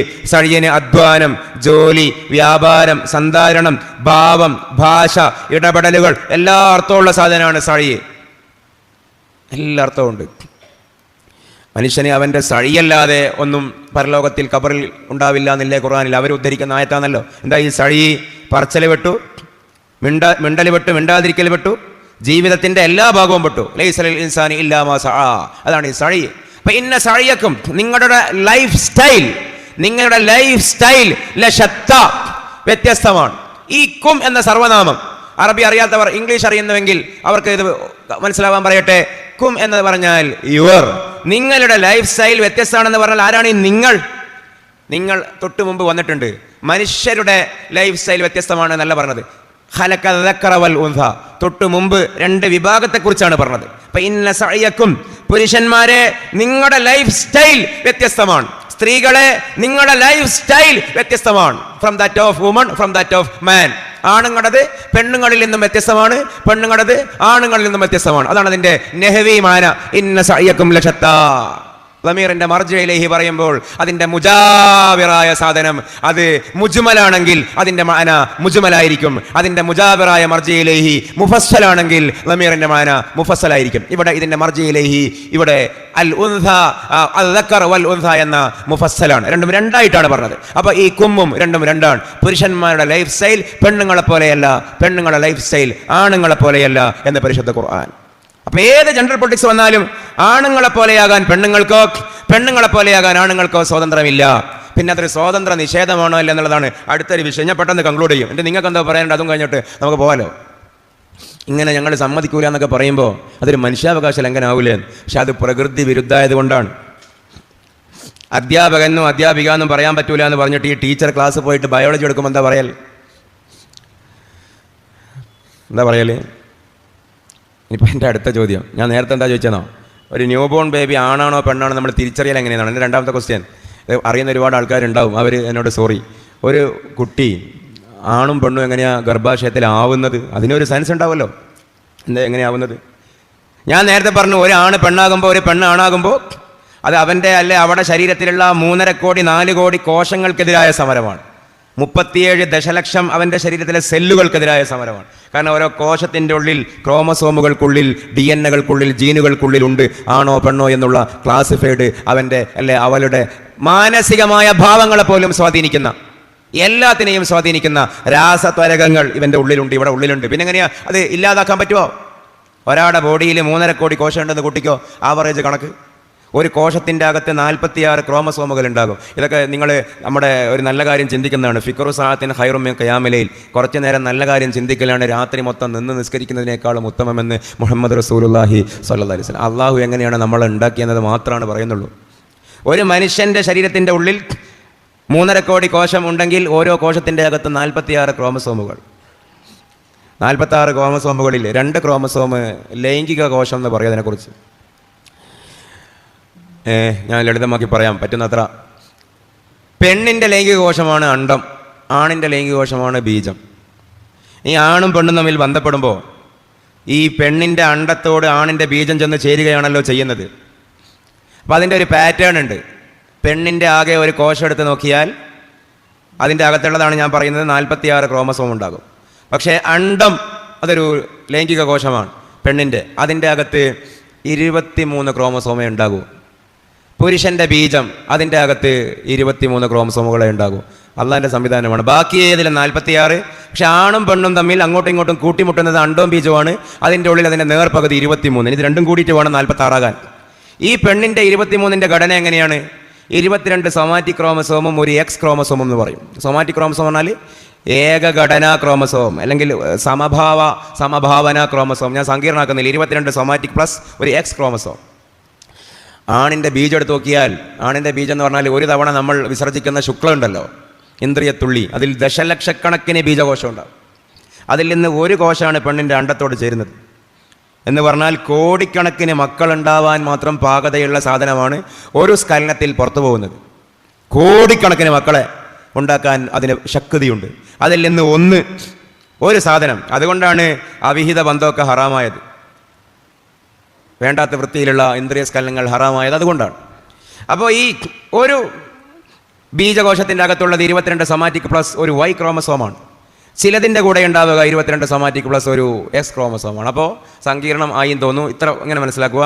പെണ്ണിൻ്റെ അണ്ഡത്തിൻ്റെ അകത്തുള്ളത് എക്സ് ക്രോമസോം മാത്രവും, സൊമാറ്റിക്കിൻ്റെ കൂടെ എക്സ് മാത്രവും, ആണിൻ്റെ കൂടെ 2 ഭാഗം എയ്തർ എക്സ് ആയിരിക്കും അല്ലെങ്കിൽ ഓർ വൈ ആയിരിക്കും. എന്നിട്ട് ആണും പെണ്ണും തമ്മിൽ ബന്ധപ്പെട്ട് ലൈംഗിക സംസർഗം നടന്നിട്ട് ഇജാക്കുലേഷൻ, ഇൻസാൽ ഉണ്ടാകുമ്പോൾ ഈ പെണ്ണിൻ്റെ അണ്ഡത്തിൻ്റെ കൂടെ അണ്ഡത്തിലേക്ക് ചേരുന്നത് പുരുഷൻ്റെ ബീജത്തിൽ നിന്ന് 2 സാധ്യത. ഒന്നുകിൽ പുരുഷൻ്റെ ബീജത്തിലെ എക്സ് ഭാഗമാകാം, അല്ലെങ്കിൽ പുരുഷൻ്റെ ബീജത്തിലെ വൈ ഭാഗമാകാം. ഇനി പറയട്ടെ, ഈ പെണ്ണിൻ്റെ അണ്ഡത്തോട് ചേരുന്നത് പുരുഷൻ്റെ എക്സ് ഭാഗമാണെങ്കിൽ അപ്പോൾ ആകെ എങ്ങനെയായി? 22 കൂട്ടണം 22 കൂട്ടണം എക്സ് കൂട്ടണം X equal to 44 somatic chromosome plus X. അത് പെൺകുട്ടിയായിരിക്കും. എക്സ് പെൺകുട്ടിയായിരിക്കും. ഇനി പെണ്ണിൻ്റെ ഈ എക്സിനോട് ചേരുന്നത് പുരുഷൻ്റെ വൈ ആണെങ്കിൽ 22 plus X plus X 44 plus X Y വന്നാൽ ആണായിരിക്കും. ഫലത്തിൽ ഈ പെണ്ണിൻ്റെ അണ്ഡത്തോട് ചേരുന്നത് പുരുഷൻ്റെ എക്സ് ആണോ വൈ ആണോ നോക്കിയിട്ടാണ് ഇവിടെ എന്തുണ്ടാവുന്നത്, ആൺകുട്ടിയാണോ പെൺകുട്ടിയാണോ തീരുമാനമാകുന്നത്. ഇത് പറയാൻ പോകുന്ന മനുഷ്യൻ്റെ പേര് അധ്യാപകനോ ആവരുത്, അധ്യാപിക എന്നോ ആവരുത് എന്നാണ് ഗവൺമെൻറ്റിൻ്റെ തീരുമാനം. ഈ ആളെന്തേ പോയി പഠിപ്പിക്കുന്നത് എന്താ? എക്സ് എന്ന് പറഞ്ഞാൽ ആണാണ്, പെണ്ണാണ്. എക്സ് വൈ എന്ന് പറഞ്ഞാൽ ആണാണ്. ഇത് പഠിപ്പിക്കുന്ന ഒരു ഉടലുണ്ട് അവിടെ, ഒരു ഹയവാനാത്തിക്ക് അവിടെ ഉണ്ട്. എന്നിട്ട് പറയുകയാണ് മനുഷ്യരാണുമല്ല മനുഷ്യർ പെണ്ണുമല്ല. ഇതേക്കുറിച്ച് ഖുർആൻ എന്താ പറഞ്ഞത്? അയഹ്സബുൽ ഇൻസാനു അൻ യുത്രക സുദാ അലം യകുൻ നുത്ഫതൻ മിൻ മനിയ്യിൻ യുംനാ അയഹ്സബുൽ ഇൻസാനു അൻ യുത്രക സുദാ. ഈ ധിക്കാരികളായ മനുഷ്യന്മാർ ചോദ്യം ചെയ്യപ്പെടാതെ അങ്ങ് രക്ഷപ്പെട്ടു പോകാമെന്നാണോ മോഹിക്കുന്നത്? ഒരിക്കലും സാധ്യമല്ല. അലം യകുൻ നുത്ഫതൻ മിൻ മനിയ്യിൻ യുംനാ, പുരുഷന്റെ ലിംഗത്തിൽ നിന്നും സ്രവിച്ച് തെറിക്കുന്ന ബീജഗണത്തിൽ നിന്നും രൂപം കൊണ്ട രക്തപിണ്ഡമായിരുന്നില്ലേ അവൻ എന്ന് വിശുദ്ധ ഖുർആൻ. നുത്ഫ എന്ന് പറഞ്ഞാൽ 42 ദിവസം വരെയുള്ള ഫാറ്റലിനെ കുറിച്ചാണ് നുത്ഫ എന്ന് പറയുന്നത്. എന്നെ മുതുക എന്നാണ് പേര്. ഈ ആണാണോ പെണ്ണാണോ എന്നുള്ള ആ ഡിവൈഡിങ് ക്ലാസിഫിക്കേഷൻ വരുന്നത് 6 ആഴ്ചയാണ്. അതിനിടയിൽ സംഭവിച്ചിരിക്കും. കൃത്യമാണ് ഖുർആന്റെ പരാമർശം. അലം യകുനു തുഫതൻ മിൻ മനിയിൻ യുംന, ലിംഗത്തിൽ നിന്നും പ്രസവിക്കപ്പെടുന്ന ശുക്ലത്തിൽ നിന്നും തീരുമാനമായ, അവിടെയുണ്ട് കേട്ടോ. അണ്ടബീജ സങ്കലനം എന്ന് പറയുമ്പോൾ ബീജത്തോട് വന്ന് അണ്ടം ചേരുന്നതല്ല, അണ്ടത്തോട് ബീജം ചേരുന്നതാണ്. ആ അണ്ടമാകട്ടെ മാറാത്ത ഭാവമുള്ള എക്സും, ബീജമാണെങ്കിൽ ഒന്നുകിൽ എക്സ് ആകും അല്ലെങ്കിൽ വൈ ആകും, ഒന്നുകിലാണാണ് അല്ലെങ്കിൽ പെണ്ണാണ്, ആണും പെണ്ണും അല്ലാത്ത മറ്റൊന്നുമില്ല. ഇത് ശാസ്ത്രം പറയുന്നു, ഖുർആൻ പറയുന്നു. പിന്നെ നമ്മളെങ്ങനെ അതിനെ സമ്മതിക്കുക? അപ്പോൾ നമുക്ക് തോന്നും, അപ്പോൾ ഇവിടെയാണ് എല്ലാവരുടെയും ഈ വിഷയത്തിലെ ഒരു തെറ്റിദ്ധാരണ, ഈ വിഷയം ശ്രദ്ധിക്കുന്നവരുടേത്. ഹിജഡ, നപുംസകം, ഇന്റർസെക്സ്, ഹെർമോഡൈറ്റസ് എന്നൊക്കെ പറയുന്ന ബാംഗ്ലൂർ പോകുമ്പോൾ കാണുന്ന, തിരുവനന്തപുരത്തുണ്ടോയെന്ന് എനിക്കറിയില്ല, അങ്ങനത്തെ ഒരു കാറ്റഗറി ഉണ്ടല്ലോ. മീശൊക്കെ ഉണ്ട്, താടിയൊക്കെ ഉണ്ട്, പക്ഷേ പെണ്ണുങ്ങളെ ശബ്ദമാണ്. അല്ലെ സാരിയൊക്കെ കൊടുത്തിട്ടുണ്ട്, ആണുങ്ങളെ ശബ്ദമാണ്. തിരിച്ചു മറിച്ചൊക്കെ കാണലില്ലേ? ഈ ട്രാൻസ്ജെൻഡേഴ്സ് എന്ന് പറയുമ്പോൾ നല്ലൊരു ശതമാനം ആളുകൾ, എനിക്ക് തോന്നുന്നു ഈ വിഷയം ശ്രദ്ധിക്കുന്നവരിൽ 90% ആളുകളും, ആ ആളുകളിൽ സമുദായത്തിൻ്റെ നേതാക്കന്മാർ പോലും ഉണ്ട് എന്നുള്ളതാണ് വലിയ സങ്കീർണത. ഈ വിഷയം ഇങ്ങനെ ചർച്ചയായി വരുന്നല്ലേ, ഈ സാക്ഷരത കിട്ടി വരികയാണ്. ആരും കൂടുതൽ ഇത് കിട്ടിയ ആളും മറ്റേത് കുറഞ്ഞ കിട്ടിയ ആളും അല്ല, എല്ലാവരും പങ്കുവെക്കുകയാണ്. ഇനി ഈ വിഷയമൊക്കെ നമ്മൾ മനസ്സിലാക്കേണ്ടതാണ്. ഈ ട്രാൻസ്ജെൻഡേഴ്സ് എന്ന് പറഞ്ഞാൽ ഞാൻ ഈ പറഞ്ഞ ഈ നമ്മൾ ഹിജഡ എന്ന് പറയുന്ന ആൾക്കാരേ അല്ല. ഹിജഡ എന്ന് പറഞ്ഞാൽ അല്ലെ നപുംസകം എന്നൊക്കെ പറഞ്ഞാൽ വേറെതാണ്. നമ്മുടെ ഫിഖഹിൽ ഹുൻസ എന്ന് പറഞ്ഞൊരു വിഭാഗമുണ്ട്. ഹുൻസ മുഷ്കിൽ, ഹുൻസ വാലിഹ്. അവരെക്കുറിച്ച് പറയാൻ പറ്റുന്ന ഒരു ഏകദേശം 80% ഹുൻസകളും ഇൻ്റർസെക്ഷൽസ് ആയിരിക്കും. അല്ലെങ്കിൽ ഇൻ്റർസെക്ഷൽസിൽ നിന്ന് 80% ആൾക്കാരും ഹുൻസകളായിരിക്കും. ഹുൻസകളെക്കുറിച്ചാണ് ഈ ഇൻ്റർസെക്ഷൽസ് എന്ന് പറയുന്നത്. എന്ന് പറഞ്ഞാൽ ഒരു അവയവത്തിൽ തന്നെ, ഒരു മനുഷ്യൻ്റെ ബോഡി തന്നെ ആണിൻ്റെതും ഉണ്ടാവും പെണ്ണിൻ്റെതും ഉണ്ടാവും. അള്ളാഹു കാക്കട്ടെ. മില്യണിൽ 1 in a million പുതിയ കണക്ക്. 10 ലക്ഷം കുട്ടികളുണ്ടാകുമ്പോൾ ഒരു കുട്ടി ഇങ്ങനെ ആവാം എന്നാണ് പറയുന്നത്. അത് നേരത്തെ കാണാൻ പറ്റുന്നതുകൊണ്ട് അതിൻ്റെ ട്രീറ്റ്മെൻ്റ് ഒക്കെ ഉണ്ട്. പണ്ട് ട്രീറ്റ്മെൻറ്റ് ഇല്ലാത്തതുകൊണ്ട് കുറച്ച് എണ്ണം കൂടും. അപ്പോൾ ഇപ്പോൾ ഇൻ്റർസെക്ഷൽസ് എന്നോ മറ്റേ പണ്ട് ഹെർമോഡൈറ്റസ് എന്നൊക്കെ പറയാം. അപ്പോൾ അന്ന് ഒരു ബോഡി തന്നെ ലിംഗം ഉണ്ടാവും, വജീന ഉണ്ടാവും, ദക്കറും ഉണ്ടാവും, ഫർജും ഉണ്ടാവും. അല്ലേ രണ്ടും ഉണ്ടാവില്ല, അല്ലേ രണ്ടും ഭാഗികമായിട്ടുണ്ടാകും, അല്ലെ ഒന്ന് കൂടുതലും ഒന്ന് കുറച്ചൊക്കെ ഉണ്ടാവും. അപ്പോൾ അതെന്തുകൊണ്ടെന്ന് വെച്ചാൽ സയൻറ്റിഫിക്കലി അതിനും കണക്കുണ്ട്. ഒരു 10 മിനിറ്റ് കൂടി ഞാൻ പറഞ്ഞോട്ടെ. ഓയ് എന്താണ് അവസ്ഥ? ഇതിലൊരു പാമ്പിനെ അടിച്ചു വിടൽ തെറ്റാണ്. അതിനെ അടിക്കുന്നുണ്ടെ കൊല്ലണം എന്നാണ്, അല്ല പിന്നെ പരിപാടിക്ക് നിൽക്കരുത്. ഇനിയിപ്പോൾ അത് പാമ്പിനെ കൊല്ലാൻ പറ്റില്ല എന്ന് പറയണ്ട, ഒരു പ്രയോഗമാണത്. അപ്പോൾ ഞാൻ നേരത്തെ പറഞ്ഞു ഈ 44XX ആണ് പെണ്ണ്, 44XY ആണ് എന്ന് പറഞ്ഞു. പക്ഷെ അവിടെ ഇങ്ങനെ ചില പാറ്റേണിക്ക് സാധ്യതയുണ്ട്. 47XXY, 46XX, 46XY. ശരിക്കും 44XX-ഉം 44XY-യും മാത്രമേ പാടുള്ളൂ. പക്ഷേ ഇവിടെ ഒന്നുകിൽ 47XXY, അല്ലെ 46XY, അല്ലെ 46XX, അങ്ങനെയൊക്കെ വരും. അങ്ങനെയൊക്കെ ആകുമ്പോഴാണ് ഈ ഒരു ശരീരത്തിൽ തന്നെ രണ്ടെന്ന് പറഞ്ഞത്. അപ്പോൾ അങ്ങനെ വരുമ്പോൾ ഇത് നിങ്ങൾ ആലോചിക്കണം. ഇന്ന് ഒരു 100 കൊല്ലത്തിൻ്റെ ഇപ്പുറമാണ് ഇതൊക്കെ ചർച്ചയായതെങ്കിൽ 950 കൊല്ലം മുമ്പ് എഴുതപ്പെട്ട ഗസാലി ഇമാമിന്റെ വജീസിലും വസീത്തിലും ഹുൻസയെക്കുറിച്ച് പരാമർശമുണ്ട്. 1400 കൊല്ലം മുമ്പുള്ള അഷ്റഫുൽ ഖൽഖ് മുഹമ്മദ് റസൂലുള്ളാഹി സ്വല്ലല്ലാഹി അലൈഹി വസല്ലമയുടെ ഹദീസിൽ ഹുൻസകളെ കുറിച്ചുള്ള പരാമർശമുണ്ട്. ഹുൻസകളെ 2ാം തരം പൗരന്മാരായി ആളുകൾ മനസ്സിലാക്കിയപ്പോൾ ഹുൻസകളെ കൊണ്ട് ദുആ ചെയ്യിപ്പിക്കാറുണ്ടായിരുന്നു മുഹമ്മദ് റസൂലുള്ളാഹി സ്വല്ലല്ലാഹി അലൈഹി വസല്ലം എന്ന സയ്യിദ സദ്ദീഖ ആയിഷ റളിയല്ലാഹു അൻഹ പറയുന്നത് കാണാം. കാരണം അത് മുബത്തലൻ ബിഹിയാണ്, അള്ളാഹുവിനാൽ പരീക്ഷിക്കപ്പെട്ട ആളുകളാണ്. പരീക്ഷിക്കപ്പെട്ട ആളുകളെ കൊണ്ട് ദുആ ചെയ്യിപ്പിച്ചാൽ പെട്ടെന്ന് ഉത്തരം കിട്ടും. അതുകൊണ്ടാണ് രോഗികളെ കൊണ്ടൊക്കെ ദ്വാരപ്പിക്കണം എന്ന് പറയുന്നത്. മഹ്മൂമീങ്ങളെ കൊണ്ട് ഒക്കെ ദുആ ചെയ്യിപ്പിക്കണം, പെട്ടെന്ന് ഉത്തരം കിട്ടും. കാരണം അവർ അള്ളാഹുവിൻ്റെ പരീക്ഷണത്തിന് വിധേയരായ ആൾക്കാരാണ്. അപ്പോൾ അങ്ങനെയുള്ള ആളുകളെ കൊണ്ട് ദുആ ചെയ്യിപ്പിച്ചു എന്നാണ്. ഞാൻ ആ കഥയല്ല പറയുന്നത്. അന്നേ ഇസ്ലാമിക വ്യവഹാരങ്ങളിൽ ഇടം പിടിച്ചവരാണ് ഈ ഹുൻസ. പിന്നെ അവരെന്താ ചെയ്യേണ്ടത്? ഏതെങ്കിലും ഒരു കാറ്റഗറിയിലേക്ക് അവരെ മാറ്റാൻ പറ്റും. ഹുൻസ വാലിഹ് ആക്കാൻ പറ്റും. അപ്പോൾ ഞാൻ അതിൻ്റെ ഫിഖ് പറഞ്ഞ് നേരം കളയുന്നില്ല. ഏതിലൂടെയാണോ ആദ്യം മൂത്രമൊഴിക്കുന്നത് അത് നോക്കണം എന്നാണ് ഒരു മസാല. 2 കോടിയും മൂത്രം വരുന്നുണ്ട്, ആണിൻ്റെ കോടിയും വരുന്നുണ്ട്, പെണ്ണിൻ്റെ കോടിയും വരുന്നുണ്ട്. അപ്പോൾ ഏത് കോടിയാണ് ആദ്യം വന്നേ നോക്കാം, എന്നിട്ട് അത് നിലനിർത്തി ബാക്കി അല്ലാന്ന് വിചാരിക്കാം.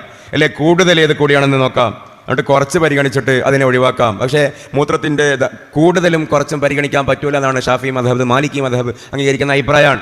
ഇതൊന്നും നോക്കി മനസ്സിലാവുന്നില്ലെങ്കിൽ 1ാം ഘട്ടത്തിലാണ് ഏതാണ് ആക്റ്റീവ് ഏതാണ് പാസീവ് നോക്കുക, ഏതാണ് മുഴുമൽ ഏതാണ് മുഹുമൽ നോക്കുക.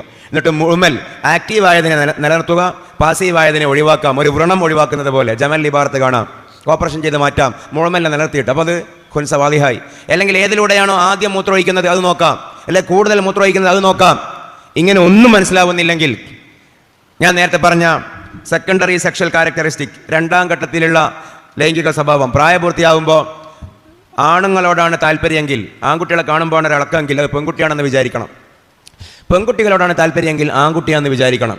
ഇങ്ങനെ ഏതെങ്കിലും ഒരു രൂപത്തിൽ ഈ ഹുൻസയെ വാളിഹാക്കിയെടുക്കാം. ഇത് പണ്ട് പ്രയാസമായിരുന്നു, ഇന്ന് അതിൻ്റെ സിംറ്റംസ് പെട്ടെന്ന് മനസ്സിലാവും. മാർഗങ്ങളുണ്ട്.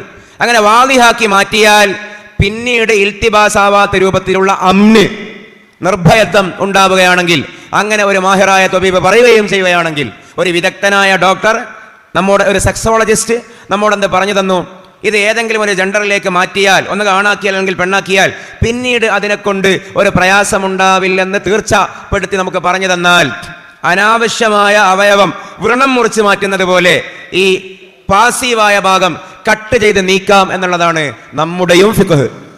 ഇനി ഒരു കാരണവശാലും വാലിഹാവുന്നില്ല, അൾട്ടിമേറ്റ് ആംബിഗസ് എന്ന് പറയും. അങ്ങനെയാണെങ്കിൽ ഹുൻസ മുഷ്കിലിന്റെ വിധി, ആണുങ്ങളുടെ അടുത്ത് പോകുമ്പോൾ പെണ്ണുങ്ങളെ പോലെ നിൽക്കണം, പെണ്ണുങ്ങളെ അടുത്ത് പോകുമ്പോൾ ആണുങ്ങളെ പോലെ നിൽക്കണം. ഒരു നിയമം പറയുമ്പോൾ ഒരു സമഗ്രത വേണമല്ലോ. അങ്ങനെയുള്ള ആളുകൾ പൊതുവെ ഇക്കാലത്ത് ഉണ്ടാവാറില്ല. അതിനു മുമ്പേ ഈ പറയുന്ന എന്തെങ്കിലും ഒരു സിംറ്റം കൊണ്ട് ഏതെങ്കിലും ഒരു ജെൻഡറിലേക്ക് മാറ്റാൻ പറ്റും. ഞാനിത് ഇത്രയും വിശദീകരിച്ചത് ഈ വിഭാഗമേ അല്ല ട്രാൻസ്ജെൻഡേഴ്സ്. ട്രാൻസ്ജെൻഡേഴ്സ് പറഞ്ഞാൽ ഒരു കുഴപ്പമില്ലാത്ത ആൾക്കാരാണ്. പക്കാ ആണ്, പക്കാ പെണ്ണ്. എന്നിട്ടൊരു പിരാന്തിന് തോന്നുകയാണ് എനിക്ക് ആണിന് തോന്നുന്നു പെണ്ണാകണമെന്ന്, പെണ്ണിന് തോന്നുന്നു ആണാവണമെന്ന്. നമ്മൾ നേരത്തെ തുടങ്ങിയ ആ വിഷയത്തിൽ തന്നെ നിങ്ങൾ ആലോചിച്ച് നോക്കൂ, അച്ഛൻ പെറ്റുമെന്ന്. ഏത് അച്ഛനാണ് അവിടെ പെറ്റത്? പെണ്ണാകാൻ ആഗ്രഹിക്കുന്ന ഒരു പുരുഷൻ എന്ത് കാര്യം ചെയ്തു? ക്ലീൻ ഷേവ് ചെയ്ത് സാരി എടുത്തു. ഒരാണിന് തോന്നുന്നതാണ് പെണ്ണാവണമെന്ന്. ക്ലീൻ ഷേവ് ചെയ്തു, സാരി എടുത്തു, പെണ്ണിൻ്റെ ഹോർമോണ് കുത്തിവെച്ചു. റിയലിസ്റ്റിക്കായിട്ട് ചിന്തിച്ചാൽ അത്രയല്ലേ ഉള്ളൂ. ഈസോസ്ട്രിജൻ എടുക്കാൻ തുടങ്ങിയിട്ട് ശബ്ദം നേർത്തു, തൊടയെടുക്കും അരയെടുക്കും കുറച്ച് ഇടുങ്ങി വന്നു. എന്തെടുത്ത് കളഞ്ഞിട്ടില്ല? ബോട്ടം സർജറി കഴിഞ്ഞിട്ടില്ല, ലിംഗ് എടുത്ത് കളഞ്ഞിട്ടില്ല, പുരുഷനെ എടുത്ത് കളഞ്ഞിട്ടില്ല എന്ന് പറഞ്ഞാൽ ക്ലീൻ ഷേവ് ചെയ്ത് സാരി എടുത്ത ഒരു പുരുഷൻ, ആ പുരുഷൻ ട്രാൻസ്ഫോർമർ ആവോ? ഇല്ല. മറ്റേ പുരുഷനായി എന്ന് പറയുന്ന പെണ്ണോ, അച്ഛനായി എന്ന് പറയുന്ന പെണ്ണെന്താ ചെയ്തത്? ആ പെണ്ണിനെ ആണാകാൻ ആഗ്രഹമുണ്ട്. അപ്പൊ എന്ത് മാത്രം കട്ട് ചെയ്തു? ബ്രസ്റ്റ് മാത്രം കട്ട് ചെയ്തു. വജീൻ എടുത്തു കളഞ്ഞോ? ഇല്ല. ഫർജ് എടുത്തു കളഞ്ഞോ? ഇല്ല. ഓവർ എടുത്തു കളഞ്ഞോ? ഗർഭാശയം എടുത്തു കളഞ്ഞോ? ഇല്ല. അടിപൊളി പെണ്ണാണ്, പക്ഷേ ബ്രസ്റ്റ് ഇല്ല. അതില്ലാത്തതിൻ്റെ വല്ലതൊക്കെ ഖേദമുണ്ട്. അടിപൊളി ആണാണ്, പക്ഷേ മീശയില്ല. ആരെയൊക്കെ കുറച്ച് വണ്ണം കുറഞ്ഞിട്ടുണ്ട്. ഈ ആണും പെണ്ണും, നാച്ചുറലി ആണും പെണ്ണും തമ്മിൽ ബന്ധപ്പെട്ടാൽ സ്വാഭാവികമായിട്ട് കുട്ടികളുണ്ടാവില്ലേ? അതങ്ങനെ ശാസ്ത്രത്തിൻ്റെ വിജയമാകുന്നത്. എന്തൊക്കെ ഇവർ പറയുന്നത്? എന്താണ് ശാസ്ത്രം എന്നറിയുന്നവരങ്ങനെ പറയോ? പണ്ടൊരു നമ്പൂതിരി ഫലിതം ഉണ്ടല്ലോ, റെയിൽവേ സ്റ്റേഷനിൽ പോയി, കോഴിക്കോട് റെയിൽവേ സ്റ്റേഷൻ അല്ലെ എറണാകുളം റെയിൽവേ സ്റ്റേഷൻ, കഥ കുറച്ച് ട്യൂണ് മാറ്റാലോ. ഇയാൾക്ക് പോകേണ്ടത് തിരുവനന്തപുരത്തേക്കാണ്, ട്രെയിന് പോകുന്നത് മംഗലാപുരത്തേക്കാണ്. തിരുവനന്തപുരത്തേക്ക് പോകേണ്ട ഇയാൾ മംഗലാപുരത്തേക്കുള്ള ട്രെയിനിൽ കയറി. അടുത്തൊരു യാത്രക്കാരൻ ഇരിക്കുന്നുണ്ട്. കുറേ നേരം കഴിഞ്ഞപ്പോൾ അയാളോട് ചോദിച്ചു, നിങ്ങളെങ്ങോട്ടേക്കാണ്? ഞാൻ മംഗലാപുരത്തേക്ക് എന്ന് പറഞ്ഞപ്പോഴും ഇയാൾക്ക് അമളി മനസ്സിലായില്ല, ഇത് മംഗലാപുരത്തേക്ക് പോകുന്ന ട്രെയിനാണ്. അയാൾ പറഞ്ഞു, ശാസ്ത്രത്തിൻ്റെ ഒരു പുരോഗതി, ഒരേ സമയം ട്രെയിന് മംഗലാപുരത്തേക്കും പോകുന്നു, തിരുവനന്തപുരത്തേക്കും പോകുന്നു. ഇവരാണ് ഇവർ എന്ന് നിങ്ങൾ പറ. എഴുതി തന്നൊരു ചോദ്യമാണ്. നമുക്ക് സമയം വളരെ പരിമിതമാണ്.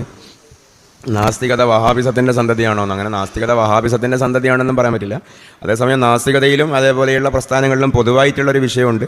യുക്തിക്ക് വഴങ്ങുന്നതേ സ്വീകരിക്കാൻ പറ്റുള്ളൂ, അനുഭവപരമായ യാഥാർത്ഥ്യങ്ങളെ മാത്രമേ സ്വീകരിക്കാൻ പറ്റുള്ളൂ എന്നുള്ളൊരു പൊതുഭാവം രണ്ടിലുമുണ്ട്. ഇപ്പോൾ അള്ളാഹു ഇല്ലയെന്ന് നാസ്തികന്മാർ പറയുന്നത് എന്തുകൊണ്ടാണ്? അള്ളാഹുവിനെ അനുഭവിക്കാൻ പറ്റാത്തതുകൊണ്ട്. അവരുടെ തെളിവെന്താ? Absence of evidence is evidence of absence. അതല്ലേ അവരുടെ തെളിവ്.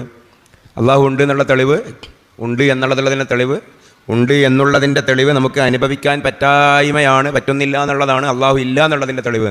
ആർഗ്യുമെൻ്റ് അങ്ങേയറ്റം ബാലിശമാണ്.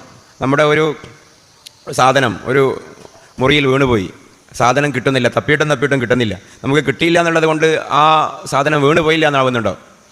സിസ്റ്റർ അഭയ കൊല്ലപ്പെട്ടു, ആരെ കൊന്നേന്ന് മനസ്സിലാവുന്നില്ല. ഘാതകരയിൽ കിട്ടാത്തത് കൊണ്ട് അഭയ കൊല്ലപ്പെട്ടില്ല എന്ന് പറയാൻ പറ്റുമോ? ഇല്ല. അപ്പോൾ ഒരു തെളിവില്ല എന്നുള്ളതിൻ്റെ മാത്രമേ തെളിവാവുള്ളൂ, ആ കാര്യമില്ല എന്നുള്ളതിൻ്റെ തെളിവാവില്ല. അത് ഞാനത് പറഞ്ഞതാണ്. എന്ന് പറഞ്ഞതുപോലെ ഈ പറയപ്പെട്ട മുബത്തദികൾ മുഴുവനും മുഅ്ജിസത്തിൻ്റെ ചില ഭാഗങ്ങളെ, കറാമത്തുകളൊക്കെ നിഷേധിക്കുന്നത് ഇത് അനുഭവപരമായിട്ട് ലോജിക്കലി ഫിറ്റല്ലാത്തതുകൊണ്ടാണ്. ആ ഒരു സാമ്യതയുണ്ട്. ഇപ്പോൾ മുഹമ്മദ് അബ്ദാദ് വഹീ റസൂലുള്ളാഹി സ്വല്ലല്ലാഹു അലൈഹി വസല്ലമക്ക് ജിബ്രീൽ കൊണ്ട് കൊടുത്തതല്ല, റസൂലിൻ്റെ ഇൻഡ്യൂഷനാണെന്ന് പറയുന്നുണ്ട് റിസാലത്ത് തൗഹീദിൽ. റസൂലുള്ളാഹിക്ക് വെറുതെ ഇങ്ങനെ തോന്നുകയാണ്. പക്ഷേ നമുക്ക് തോന്നുന്നതും റസൂലുള്ളാഹിക്ക് തോന്നുന്ന വ്യത്യാസമുണ്ട്. അദ്ദേഹം ഒരു നൈസായിട്ട് അങ്ങ് സ്ക്രൂട്ടായി. നമ്മുടെ തോന്നൽ തെറ്റാം, പക്ഷേ റസൂലുള്ളാഹിൻ്റെ തോന്നൽ തെറ്റൂല. റസൂലുള്ളാഹി ഇങ്ങനെ മൊഞ്ചാക്കി പറഞ്ഞിട്ട് പറഞ്ഞു, എന്നാലും റസൂലുള്ളാഹിക്ക് ജിബ്രീൽ വന്ന് പറഞ്ഞു കൊടുത്തതല്ല എന്ന് മുഹമ്മദ് അബ്ദ് എന്തുകൊണ്ടാണ് പറഞ്ഞത്? അങ്ങനെ പറയുമ്പോഴേ യൂറോപ്യൻ മെറ്റീരിയലിസ്റ്റുകളുടെ സപ്പോർട്ട് കിട്ടൂ. അതൊരു പൊതു പ്രവണതയാണ്. ഭൗതികമായിട്ട് അംഗീകരിക്കപ്പെടാൻ പറ്റുന്ന മാത്രമേ അംഗീകരിക്കുള്ളൂ. ഇപ്പോൾ ഹദീസ് നിഷേധികൾ കേരളത്തിലുണ്ടല്ലോ. ഇപ്പോൾ ഹുബ്സ് ഖബായിസിനെ കുറിച്ച് ബാക്ടീരിയകളാണെന്ന് പറഞ്ഞു. കാരണം ആൺപിശാജ് പെൺപിശാജ് എന്ന് പറയുന്ന ഒരു പിശാജ് വർഗം എന്ന് പറയുന്നത് പൊതുസമൂഹം അംഗീകരിച്ചിരുന്നില്ല ഒരു 50 കൊല്ലം മുമ്പ് വരെ. എനിക്ക് തോന്നുന്നു CN അഹമ്മദ് മൗലവിയൊക്കെ ഇന്നുണ്ടെങ്കിൽ ആ വാദം തിരുത്തും. കാരണം ഇന്ന് മാസോണിസ്റ്റുകൾ ലൂസിഫർ വർഷിപ്പും ഗോസ്റ്റ് വർഷിപ്പും ഒക്കെ ഔദ്യോഗികമായ കാലമാണ്. ഷെയ്ത്താനും പിശാചൊക്കെ ഉണ്ട്, ആൻറ്റി ക്രിസ്റ്റൊക്കെ ഉണ്ട് എന്ന് പറയുന്ന സയൻറ്റിഫിക് പ്രൂഫുകൾ വരുന്ന കാലമാണ്. അപ്പോൾ കാണാത്തതിൻ്റെ പേരിൽ ഹദീസിനെ തള്ളിയ ഒരു കാലം കേരളത്തിലുണ്ടായിരുന്നു വഹാബികൾക്ക്. അവർ തിരിച്ചു വരും സ്വാഭാവികമായി. ആൺപിശാചും പെൺപിശാചും ഒന്നുമില്ല, അത് എന്താണ്, ബാക്ടീരിയയും വൈറസുമാണ്. അലം തറ കൈഫ ഫഅല റബ്ബുക ബിഅസ്ഹാബിൽ ഫീൽ അലം യജഅൽ കൈദഹും ഫീ തദ്ലീൽ വഅർസല അലൈഹിം ത്വയ്റൻ അബാബീൽ തർമീഹിം ബിഹിജാറത്തിൻ മിൻ സിജീൽ ഫജഅലഹും കഅസ്ഫിൻ മഅകൂൽ. ഈ ഖുർആന്റെ നസ്സിനെ തള്ളിക്കൊണ്ട് ഞാൻ കേരളത്തിലെ പല അവരുടെ വലിയ വലിയ താത്വികാചാര്യന്മാരും പറഞ്ഞിട്ടുണ്ട്, നരകത്തു നിന്ന് കല്ലുമായിട്ട് പക്ഷി വന്നെന്നൊക്കെ പറയാൻ പറ്റുമോ? എവിടെയാണ് നരകം എന്ന് പോലും അറിയില്ലല്ലോ. അതുകൊണ്ട് അത് ഒരു പക്ഷേ വസൂരിയാകാം, ചിക്കൻ ബോക്സ് ആവാം എന്നൊക്കെ അതിനെ വ്യാഖ്യാനിച്ചവരുണ്ട്. പക്ഷെ ഇന്ന് മിറാക്കിളുകൾ തെളിയിക്കപ്പെടുന്ന ഒരു കാലത്ത് അത് അത്ഭുതമല്ല. ഞാൻ പറയുന്നത് ഫലത്തിൽ നാസ്തികതയിൽ നിന്നാണ് വഹാബിസം ഉണ്ടായത് എന്നോ വഹാബിസത്തിൽ നിന്നാണ് നാസ്തികത ഉണ്ടായത് എന്നോ ഉള്ള ചർച്ച ഒക്കെ ബാലിശമാണ്. അതിനപ്പുറം പൊതുവെ മനുഷ്യരുടെ ബുദ്ധിയിൽ തെളിയുന്ന ഒരു സാമ്യത രണ്ടിടത്തും കാണാം. ഒന്ന്, മതത്തിൻ്റെ അകത്ത് നിന്ന് തീരുമാനിക്കുന്നു അവനവൻ്റെ യുക്തിക്ക് വഴങ്ങുന്നത് മാത്രമാണ് ഇസ്ലാമെന്ന്. മറ്റേത് മതത്തിൻ്റെ പുറത്തു നിന്ന് പരികൽപ്പിക്കുന്നു അവനവൻ്റെ യുക്തിക്ക് നിരങ്ങുന്നത് മാത്രമാണ് വാസ്തവമെന്ന്. എല്ലാ വിഷയത്തിലും കാണാണ്ടോ. ഇപ്പം കറാമത്തിനെ നിഷേധിക്കുന്ന വിഷയത്തിൽ മദീനയിലെ മിമ്പറിൽ നിന്ന് ഉമർ റളിയല്ലാഹു അൻഹു സൗദി അറേബ്യയിൽ നിന്ന് 14,000 ചതുരശ്ര കിലോമീറ്റർ അപ്പുറത്താണ് ഇന്നത്തെ ഇറാൻ. അന്നത്തെ പേർഷ്യയിലെ നഹാവന്തിലെ സൈന്യത്തെ നിയന്ത്രിച്ചു എന്നുള്ള സ്വഹീഹുൽ ബുഖാരിയുടെ ഹദീസ്. അതിനെക്കുറിച്ച് അവർ എന്തുകൊണ്ടാണ് അതുപോലും നിഷേധിക്കുന്നത്? 14,000 കിലോമീറ്റർ ഒരു മനുഷ്യൻ കാണൂലാലോ. അപ്പോൾ പിന്നെ അവരെന്തിനെ ആശ്രയിച്ചത്? നിരീശ്വരവാദികൾ ആശ്രയിക്കുന്ന സയൻസിനെ. കാരണം സയൻസ് അനുസരിച്ചുകൊണ്ട് മനുഷ്യൻ്റെ കണ്ണിന് ഇത്രയും അതിൻ്റെ ഇടയിലുള്ളത് കാണാൻ പറ്റൂ. അപ്പോൾ ഞാൻ ഷോർട്ടാക്കുകയാണ്. ഫലത്തിൽ ഭൗതികമായ മാപിനികൾ വെച്ചുകൊണ്ടും സ്വന്തം യുക്തി വെച്ചുകൊണ്ടും യാഥാർത്ഥ്യങ്ങളെ അളക്കുന്ന ഒരു സാമ്യത രണ്ടിലുമുണ്ട്. പറയുമ്പോൾ ഒരുപാടുണ്ട്. ഇപ്പോൾ പുതിയ തലമുറകൾക്കിടയിൽ വാഴ്ത്തപ്പെടുന്ന പല കൃതികളും, ഹുസൈൻ ഹൈക്കലിൻ്റെ കൃതി, സിയാഉദ്ദീൻ സർദാറിൻ്റെ പുസ്തകമുണ്ട്. കൂടുതൽ വായിക്കപ്പെടുന്ന ഡെസ്പറേറ്റ്ലി സീക്കിംഗ് പാരഡൈസ്, സ്വർഗം തേടി നിരാശയോടെ, അലിസ ഇസത്ത് ബഗോവിച്ചിൻ്റെ Islam at crossroads, Islam രാജമാർഗം, അസ്ഗർ അലി എഞ്ചിനീയറുടെ ഇസ്ലാം റീതിങ്കിങ്, അതൊക്കെ ഈ ഒരു ട്യൂണിൽ വരുന്ന പുസ്തകമാണ്. താടി വെക്കൽ ഇസ്ലാമിൽ സുന്നത്തില്ല അവർ പറയുകയാണ്. കാരണം റസൂലുള്ളാഹിന്റെ കാലത്ത് ബ്ലേഡും ബാർബർ ഷോപ്പും ഇല്ലാത്തതുകൊണ്ട് താടി നീട്ടിയതാണ്. വ്യഭിചാരികളെ എറിഞ്ഞു കൊല്ലൽ ഇസ്ലാമിൽ നിയമമല്ല. കാരണം ഇന്ന് സൈക്കോളജിക്കൽ ഹീലിംഗ് തെറാപ്പികൾ ലഭ്യമാണ്. ഇങ്ങനെ മതത്തെ കേവല യുക്തിക്കൊപ്പം വ്യാഖ്യാനിക്കുക എന്നുള്ള വിഷയത്തിൽ ഈ പറയുന്ന മുബത്തദീവുകൾക്കും നിരീശ്വരവാദികൾക്കും എവിടെയോ ഒരു ബയ്യ ടച്ച് ഉണ്ട് എന്ന് കണ്ടെത്താം. എങ്കിലും ഞാൻ ആവർത്തിക്കുന്നു, വഹാബിസത്തിൻ്റെ സന്തതിയൊന്നുമല്ല നാസ്തികത. മനുഷ്യന് മതമാണോ വേണ്ടത്? മതത്തിന് മനുഷ്യനാണോ വേണ്ടത്? മതത്തിൽ നിന്ന് മുക്തമാവാൻ മനുഷ്യന് സാധ്യമല്ല എന്നുള്ളതാണ്. എല്ലാ മനുഷ്യരും ജനിക്കുന്നത് അടിസ്ഥാനപരമായ ആ ഒരു പ്രകൃതം, അതിൻ്റെ പേരാണ് ഇസ്ലാം. സമയമില്ലാത്തതുകൊണ്ടാണ് നമ്മൾ മതമൊന്നും ഇല്ലാത്തൊരിടത്ത് എത്തിയെന്ന് കൂട്ടിക്കുക. ഇസ്ലാം ഇല്ല, ക്രിസ്ത്യാനിറ്റി ഇല്ല, ഈ ജൂതമതം ഇല്ല, ഹിന്ദുയിസം ഇല്ല. ഒരു വലിയൊരു മരുഭൂമിയിൽ നമ്മളൊരു 10,000 ആളെത്തി. എന്നിട്ട് നമ്മളിങ്ങനെ മനുഷ്യജീവിതം ഇങ്ങനെ ആരംഭിച്ചു. ഒരു മതം ഇല്ലട്ടോ. ഇങ്ങനെ ആരംഭിക്കുമ്പോൾ ഓട്ടോമാറ്റിക്കലി നമുക്ക് തോന്നും പിന്നെ ഇങ്ങനെ തോന്നിയിടത്തൊക്കെ പോയിട്ട് ആണും പെണ്ണും ബന്ധപ്പെടുന്നതിനേക്കാളും സേഫ്റ്റി ഒരു കരാറുണ്ടാക്കലാണ്, അല്ലെങ്കിൽ അത് സ്ത്രീകൾക്ക് പ്രയാസമാണ്. അപ്പോൾ വിവാഹം ഒരു നല്ല സോഷ്യൽ ഇൻസ്റ്റിറ്റ്യൂഷനാണെന്ന് കണ്ടെത്തും. കുറേ ഇങ്ങനെ കൂട്ടുജീവിതം നയിക്കുമ്പോൾ തോന്നും കുറേ ആളുകൾക്ക് പണമുണ്ട്, കുറേ ആളുകൾക്കില്ല. ഈ പണം ഉള്ളവർക്ക് പണം ഉണ്ടാക്കി കൊടുക്കുന്നത് ഇല്ലാത്തവരുടെ സേവനമാണ്. ഈ ഇല്ലാത്തവർക്ക് ഉള്ളവരുടെ സഹായം ആവശ്യമാണ്. അപ്പോൾ കുറേ പണമുള്ളവർ അവരുടെ പണത്തിൽ നിന്ന് കുറേ ഭാഗം ഇല്ലാത്തവർക്ക് കൊടുക്കണം. ദാനം ഒരു നല്ല കാര്യമാണ്. അവർക്ക് സ്വയം ഓട്ടോമാറ്റിക്കലി ചിന്തിക്കാൻ പറ്റും. എല്ലാവരും നല്ല കാര്യമാണെന്ന് പറഞ്ഞാൽ കൊടുത്തോളണമെന്നില്ല. അതുകൊണ്ട് നിർബന്ധമാക്കാം. അപ്പോൾ സക്കാത്ത് നിർബന്ധമാണെന്ന് കണ്ടെത്തും. ഇനി കുടുങ്ങിയിട്ടൊരു പൈസ ഒരാൾക്ക് കൊടുത്താൽ തിരിച്ചു കൊടുക്കുമ്പോൾ നീ തിരിച്ചു തരുമ്പോൾ ഒരു 1000 രൂപ അധികം തരുമെങ്കിൽ ഞാൻ തരാമെന്ന് പറഞ്ഞിട്ട് അയാളുടെ ഇല്ലായ്മയെ ചൂഷണം ചെയ്യുന്നത് വലിയ മനുഷ്യാവകാശ ലംഘനമാണ്, ഒരു മെൻ്റൽ ട്രോമയാണ്. അതുകൊണ്ട് പലിശ പറ്റില്ല എന്ന് വെറുതെ ഇങ്ങനെ ചിന്തിക്കുമ്പോൾ മനസ്സിലാക്കാൻ പറ്റും. ആളുകളൊക്കെ ഇങ്ങനെ ജീവിച്ചു പോകുന്നത് മാനസിക ആരോഗ്യം ഉള്ളത് കൊണ്ടാണ്. അതുകൊണ്ട് സ്വന്തം ബുദ്ധിയെയും മനസ്സിനെയും ക്ഷയിപ്പിക്കുന്ന, കാശ് കൊടുത്തുകൊണ്ട് ഭ്രാന്ത് വിലക്ക് വാങ്ങുന്ന മദ്യവും ലഹരിയും മനുഷ്യ സമൂഹത്തിന് നന്നില്ല എന്ന് വെറുതെ ചിന്തിക്കുമ്പോൾ ഇങ്ങനെ തോന്നും. ഇങ്ങനെ ഓരോന്ന് ഇസ്ലാമിൽ എന്തൊക്കെയാണോ നല്ല കാര്യമാക്കിയത് അതൊക്കെ നല്ല കാര്യമാണെന്ന് ഇസ്ലാമിൻ്റെയോ അല്ലെങ്കിൽ മറ്റൊരു മതത്തിൻ്റെയോ ഒരു സ്വാധീനവും ഇല്ലാതെ ചിന്തിച്ചാലും മനസ്സിലാക്കാൻ പറ്റും. ഞാൻ പറയുന്നത് നൈസർഗികമായി ഓരോരുത്തരും ഉണ്ടാവുന്ന ശുദ്ധപ്രകൃതം, ആ ശുദ്ധപ്രകൃതത്തിൻ്റെ പേരാണ് ഇസ്ലാം. നബി സല്ലല്ലാഹു അലൈഹി വസല്ലമ എന്തേ വന്നിട്ട് പറഞ്ഞിട്ടുള്ളൂ? എന്താ പറയാനാണ് വന്നത്? ഇന്നദ്ദീന ഇൻദല്ലാഹിൽ ഇസ്ലാം, അള്ളാഹുവിൻ്റെ അരികെ സ്വീകാര്യമായ മതം ഇസ്ലാം മാത്രമാണ്, വേറെയൊന്നും മതമല്ല എന്ന് പറഞ്ഞാൽ നൈസർഗിക ഭാവമായിട്ട് അള്ളാഹു ഏവരിലും സംവിധാനിച്ചത് ഇസ്ലാം മാത്രമാണ്. അതിൻ്റെ പേരാണ് ഇസ്ലാം. എന്നിട്ട് പറഞ്ഞു, ആ നൈസർഗികമായ ഫിത്രത്ത് നിങ്ങൾക്കിടയിൽ, നമുക്കിടയിൽ, നമ്മുടെ മനസ്സിൽ ഉണ്ടാക്കി തന്ന ഏകനായ രക്ഷിതാവിനെ ആരാധിക്കൂ, അവനാണ് അള്ളാഹു. ആ അള്ളാഹു നിങ്ങൾക്കിത് പഠിപ്പിച്ചു തരാൻ പറഞ്ഞയച്ച എന്നെ അവന്റെ ദൂതനായും അംഗീകരിക്കൂ. അതിന്റെ വർത്തമാനമാണ് അഷ്ഹദു അല്ലാ ഇലാഹ ഇല്ലല്ലാഹ് വ അഷ്ഹദു അന്ന മുഹമ്മദൻ റസൂലുള്ളാഹ്. അപ്പോൾ സല്ലല്ലാഹു അലൈഹി വസല്ലം, അടിസ്ഥാനപരമായി നമ്മൾ മതത്തിൽ നിന്ന് പുറത്തുപോയി ചെയ്യുന്ന എല്ലാ നന്മകളും നമ്മുടെ ഉള്ളിലുള്ള നന്മകളാണ്. ആ നന്മകളെ കൂടി ഉൾക്കൊള്ളുന്ന വിശാലമായൊരു അർത്ഥമാണ് ഇസ്ലാം എന്ന് പറഞ്ഞാൽ അതിനുള്ളത്. ഒരിക്കലും ആർക്കും അതിൻ്റെ വെളിയിലേക്ക്, അതിൻ്റെ പുറത്തേക്ക് പോകാൻ കഴിയില്ല. പിന്നെ ഏതാണ് കുഫർ എന്ന് ചോദിച്ചാൽ അതിൻ്റെ ഉത്തരം ഇത്രയേ ഉള്ളൂ: ഈ കാര്യങ്ങളൊക്കെ നമ്മുടെ ഉള്ളിൽ ഉണ്ടാക്കി തന്നത് അള്ളാഹു ആണോ? അള്ളാഹു അല്ലേ. നമ്മൾ പറയുന്നതൊക്കെ ഉണ്ടാക്കി തന്ന അള്ളാഹു ആണ്, വേറൊന്നുമല്ല. അപ്പോൾ ആളൊരു ചോദ്യം ചോദിച്ചു, സാധാരണ ആരും ചിന്തിക്കാത്ത ചോദ്യമാണ്. അങ്ങനെ ഇതിൻ്റെ വൃത്തത്തിൽ നിന്ന് പുറത്തു പോകാൻ ആർക്കും പറ്റില്ല എന്നർത്ഥം.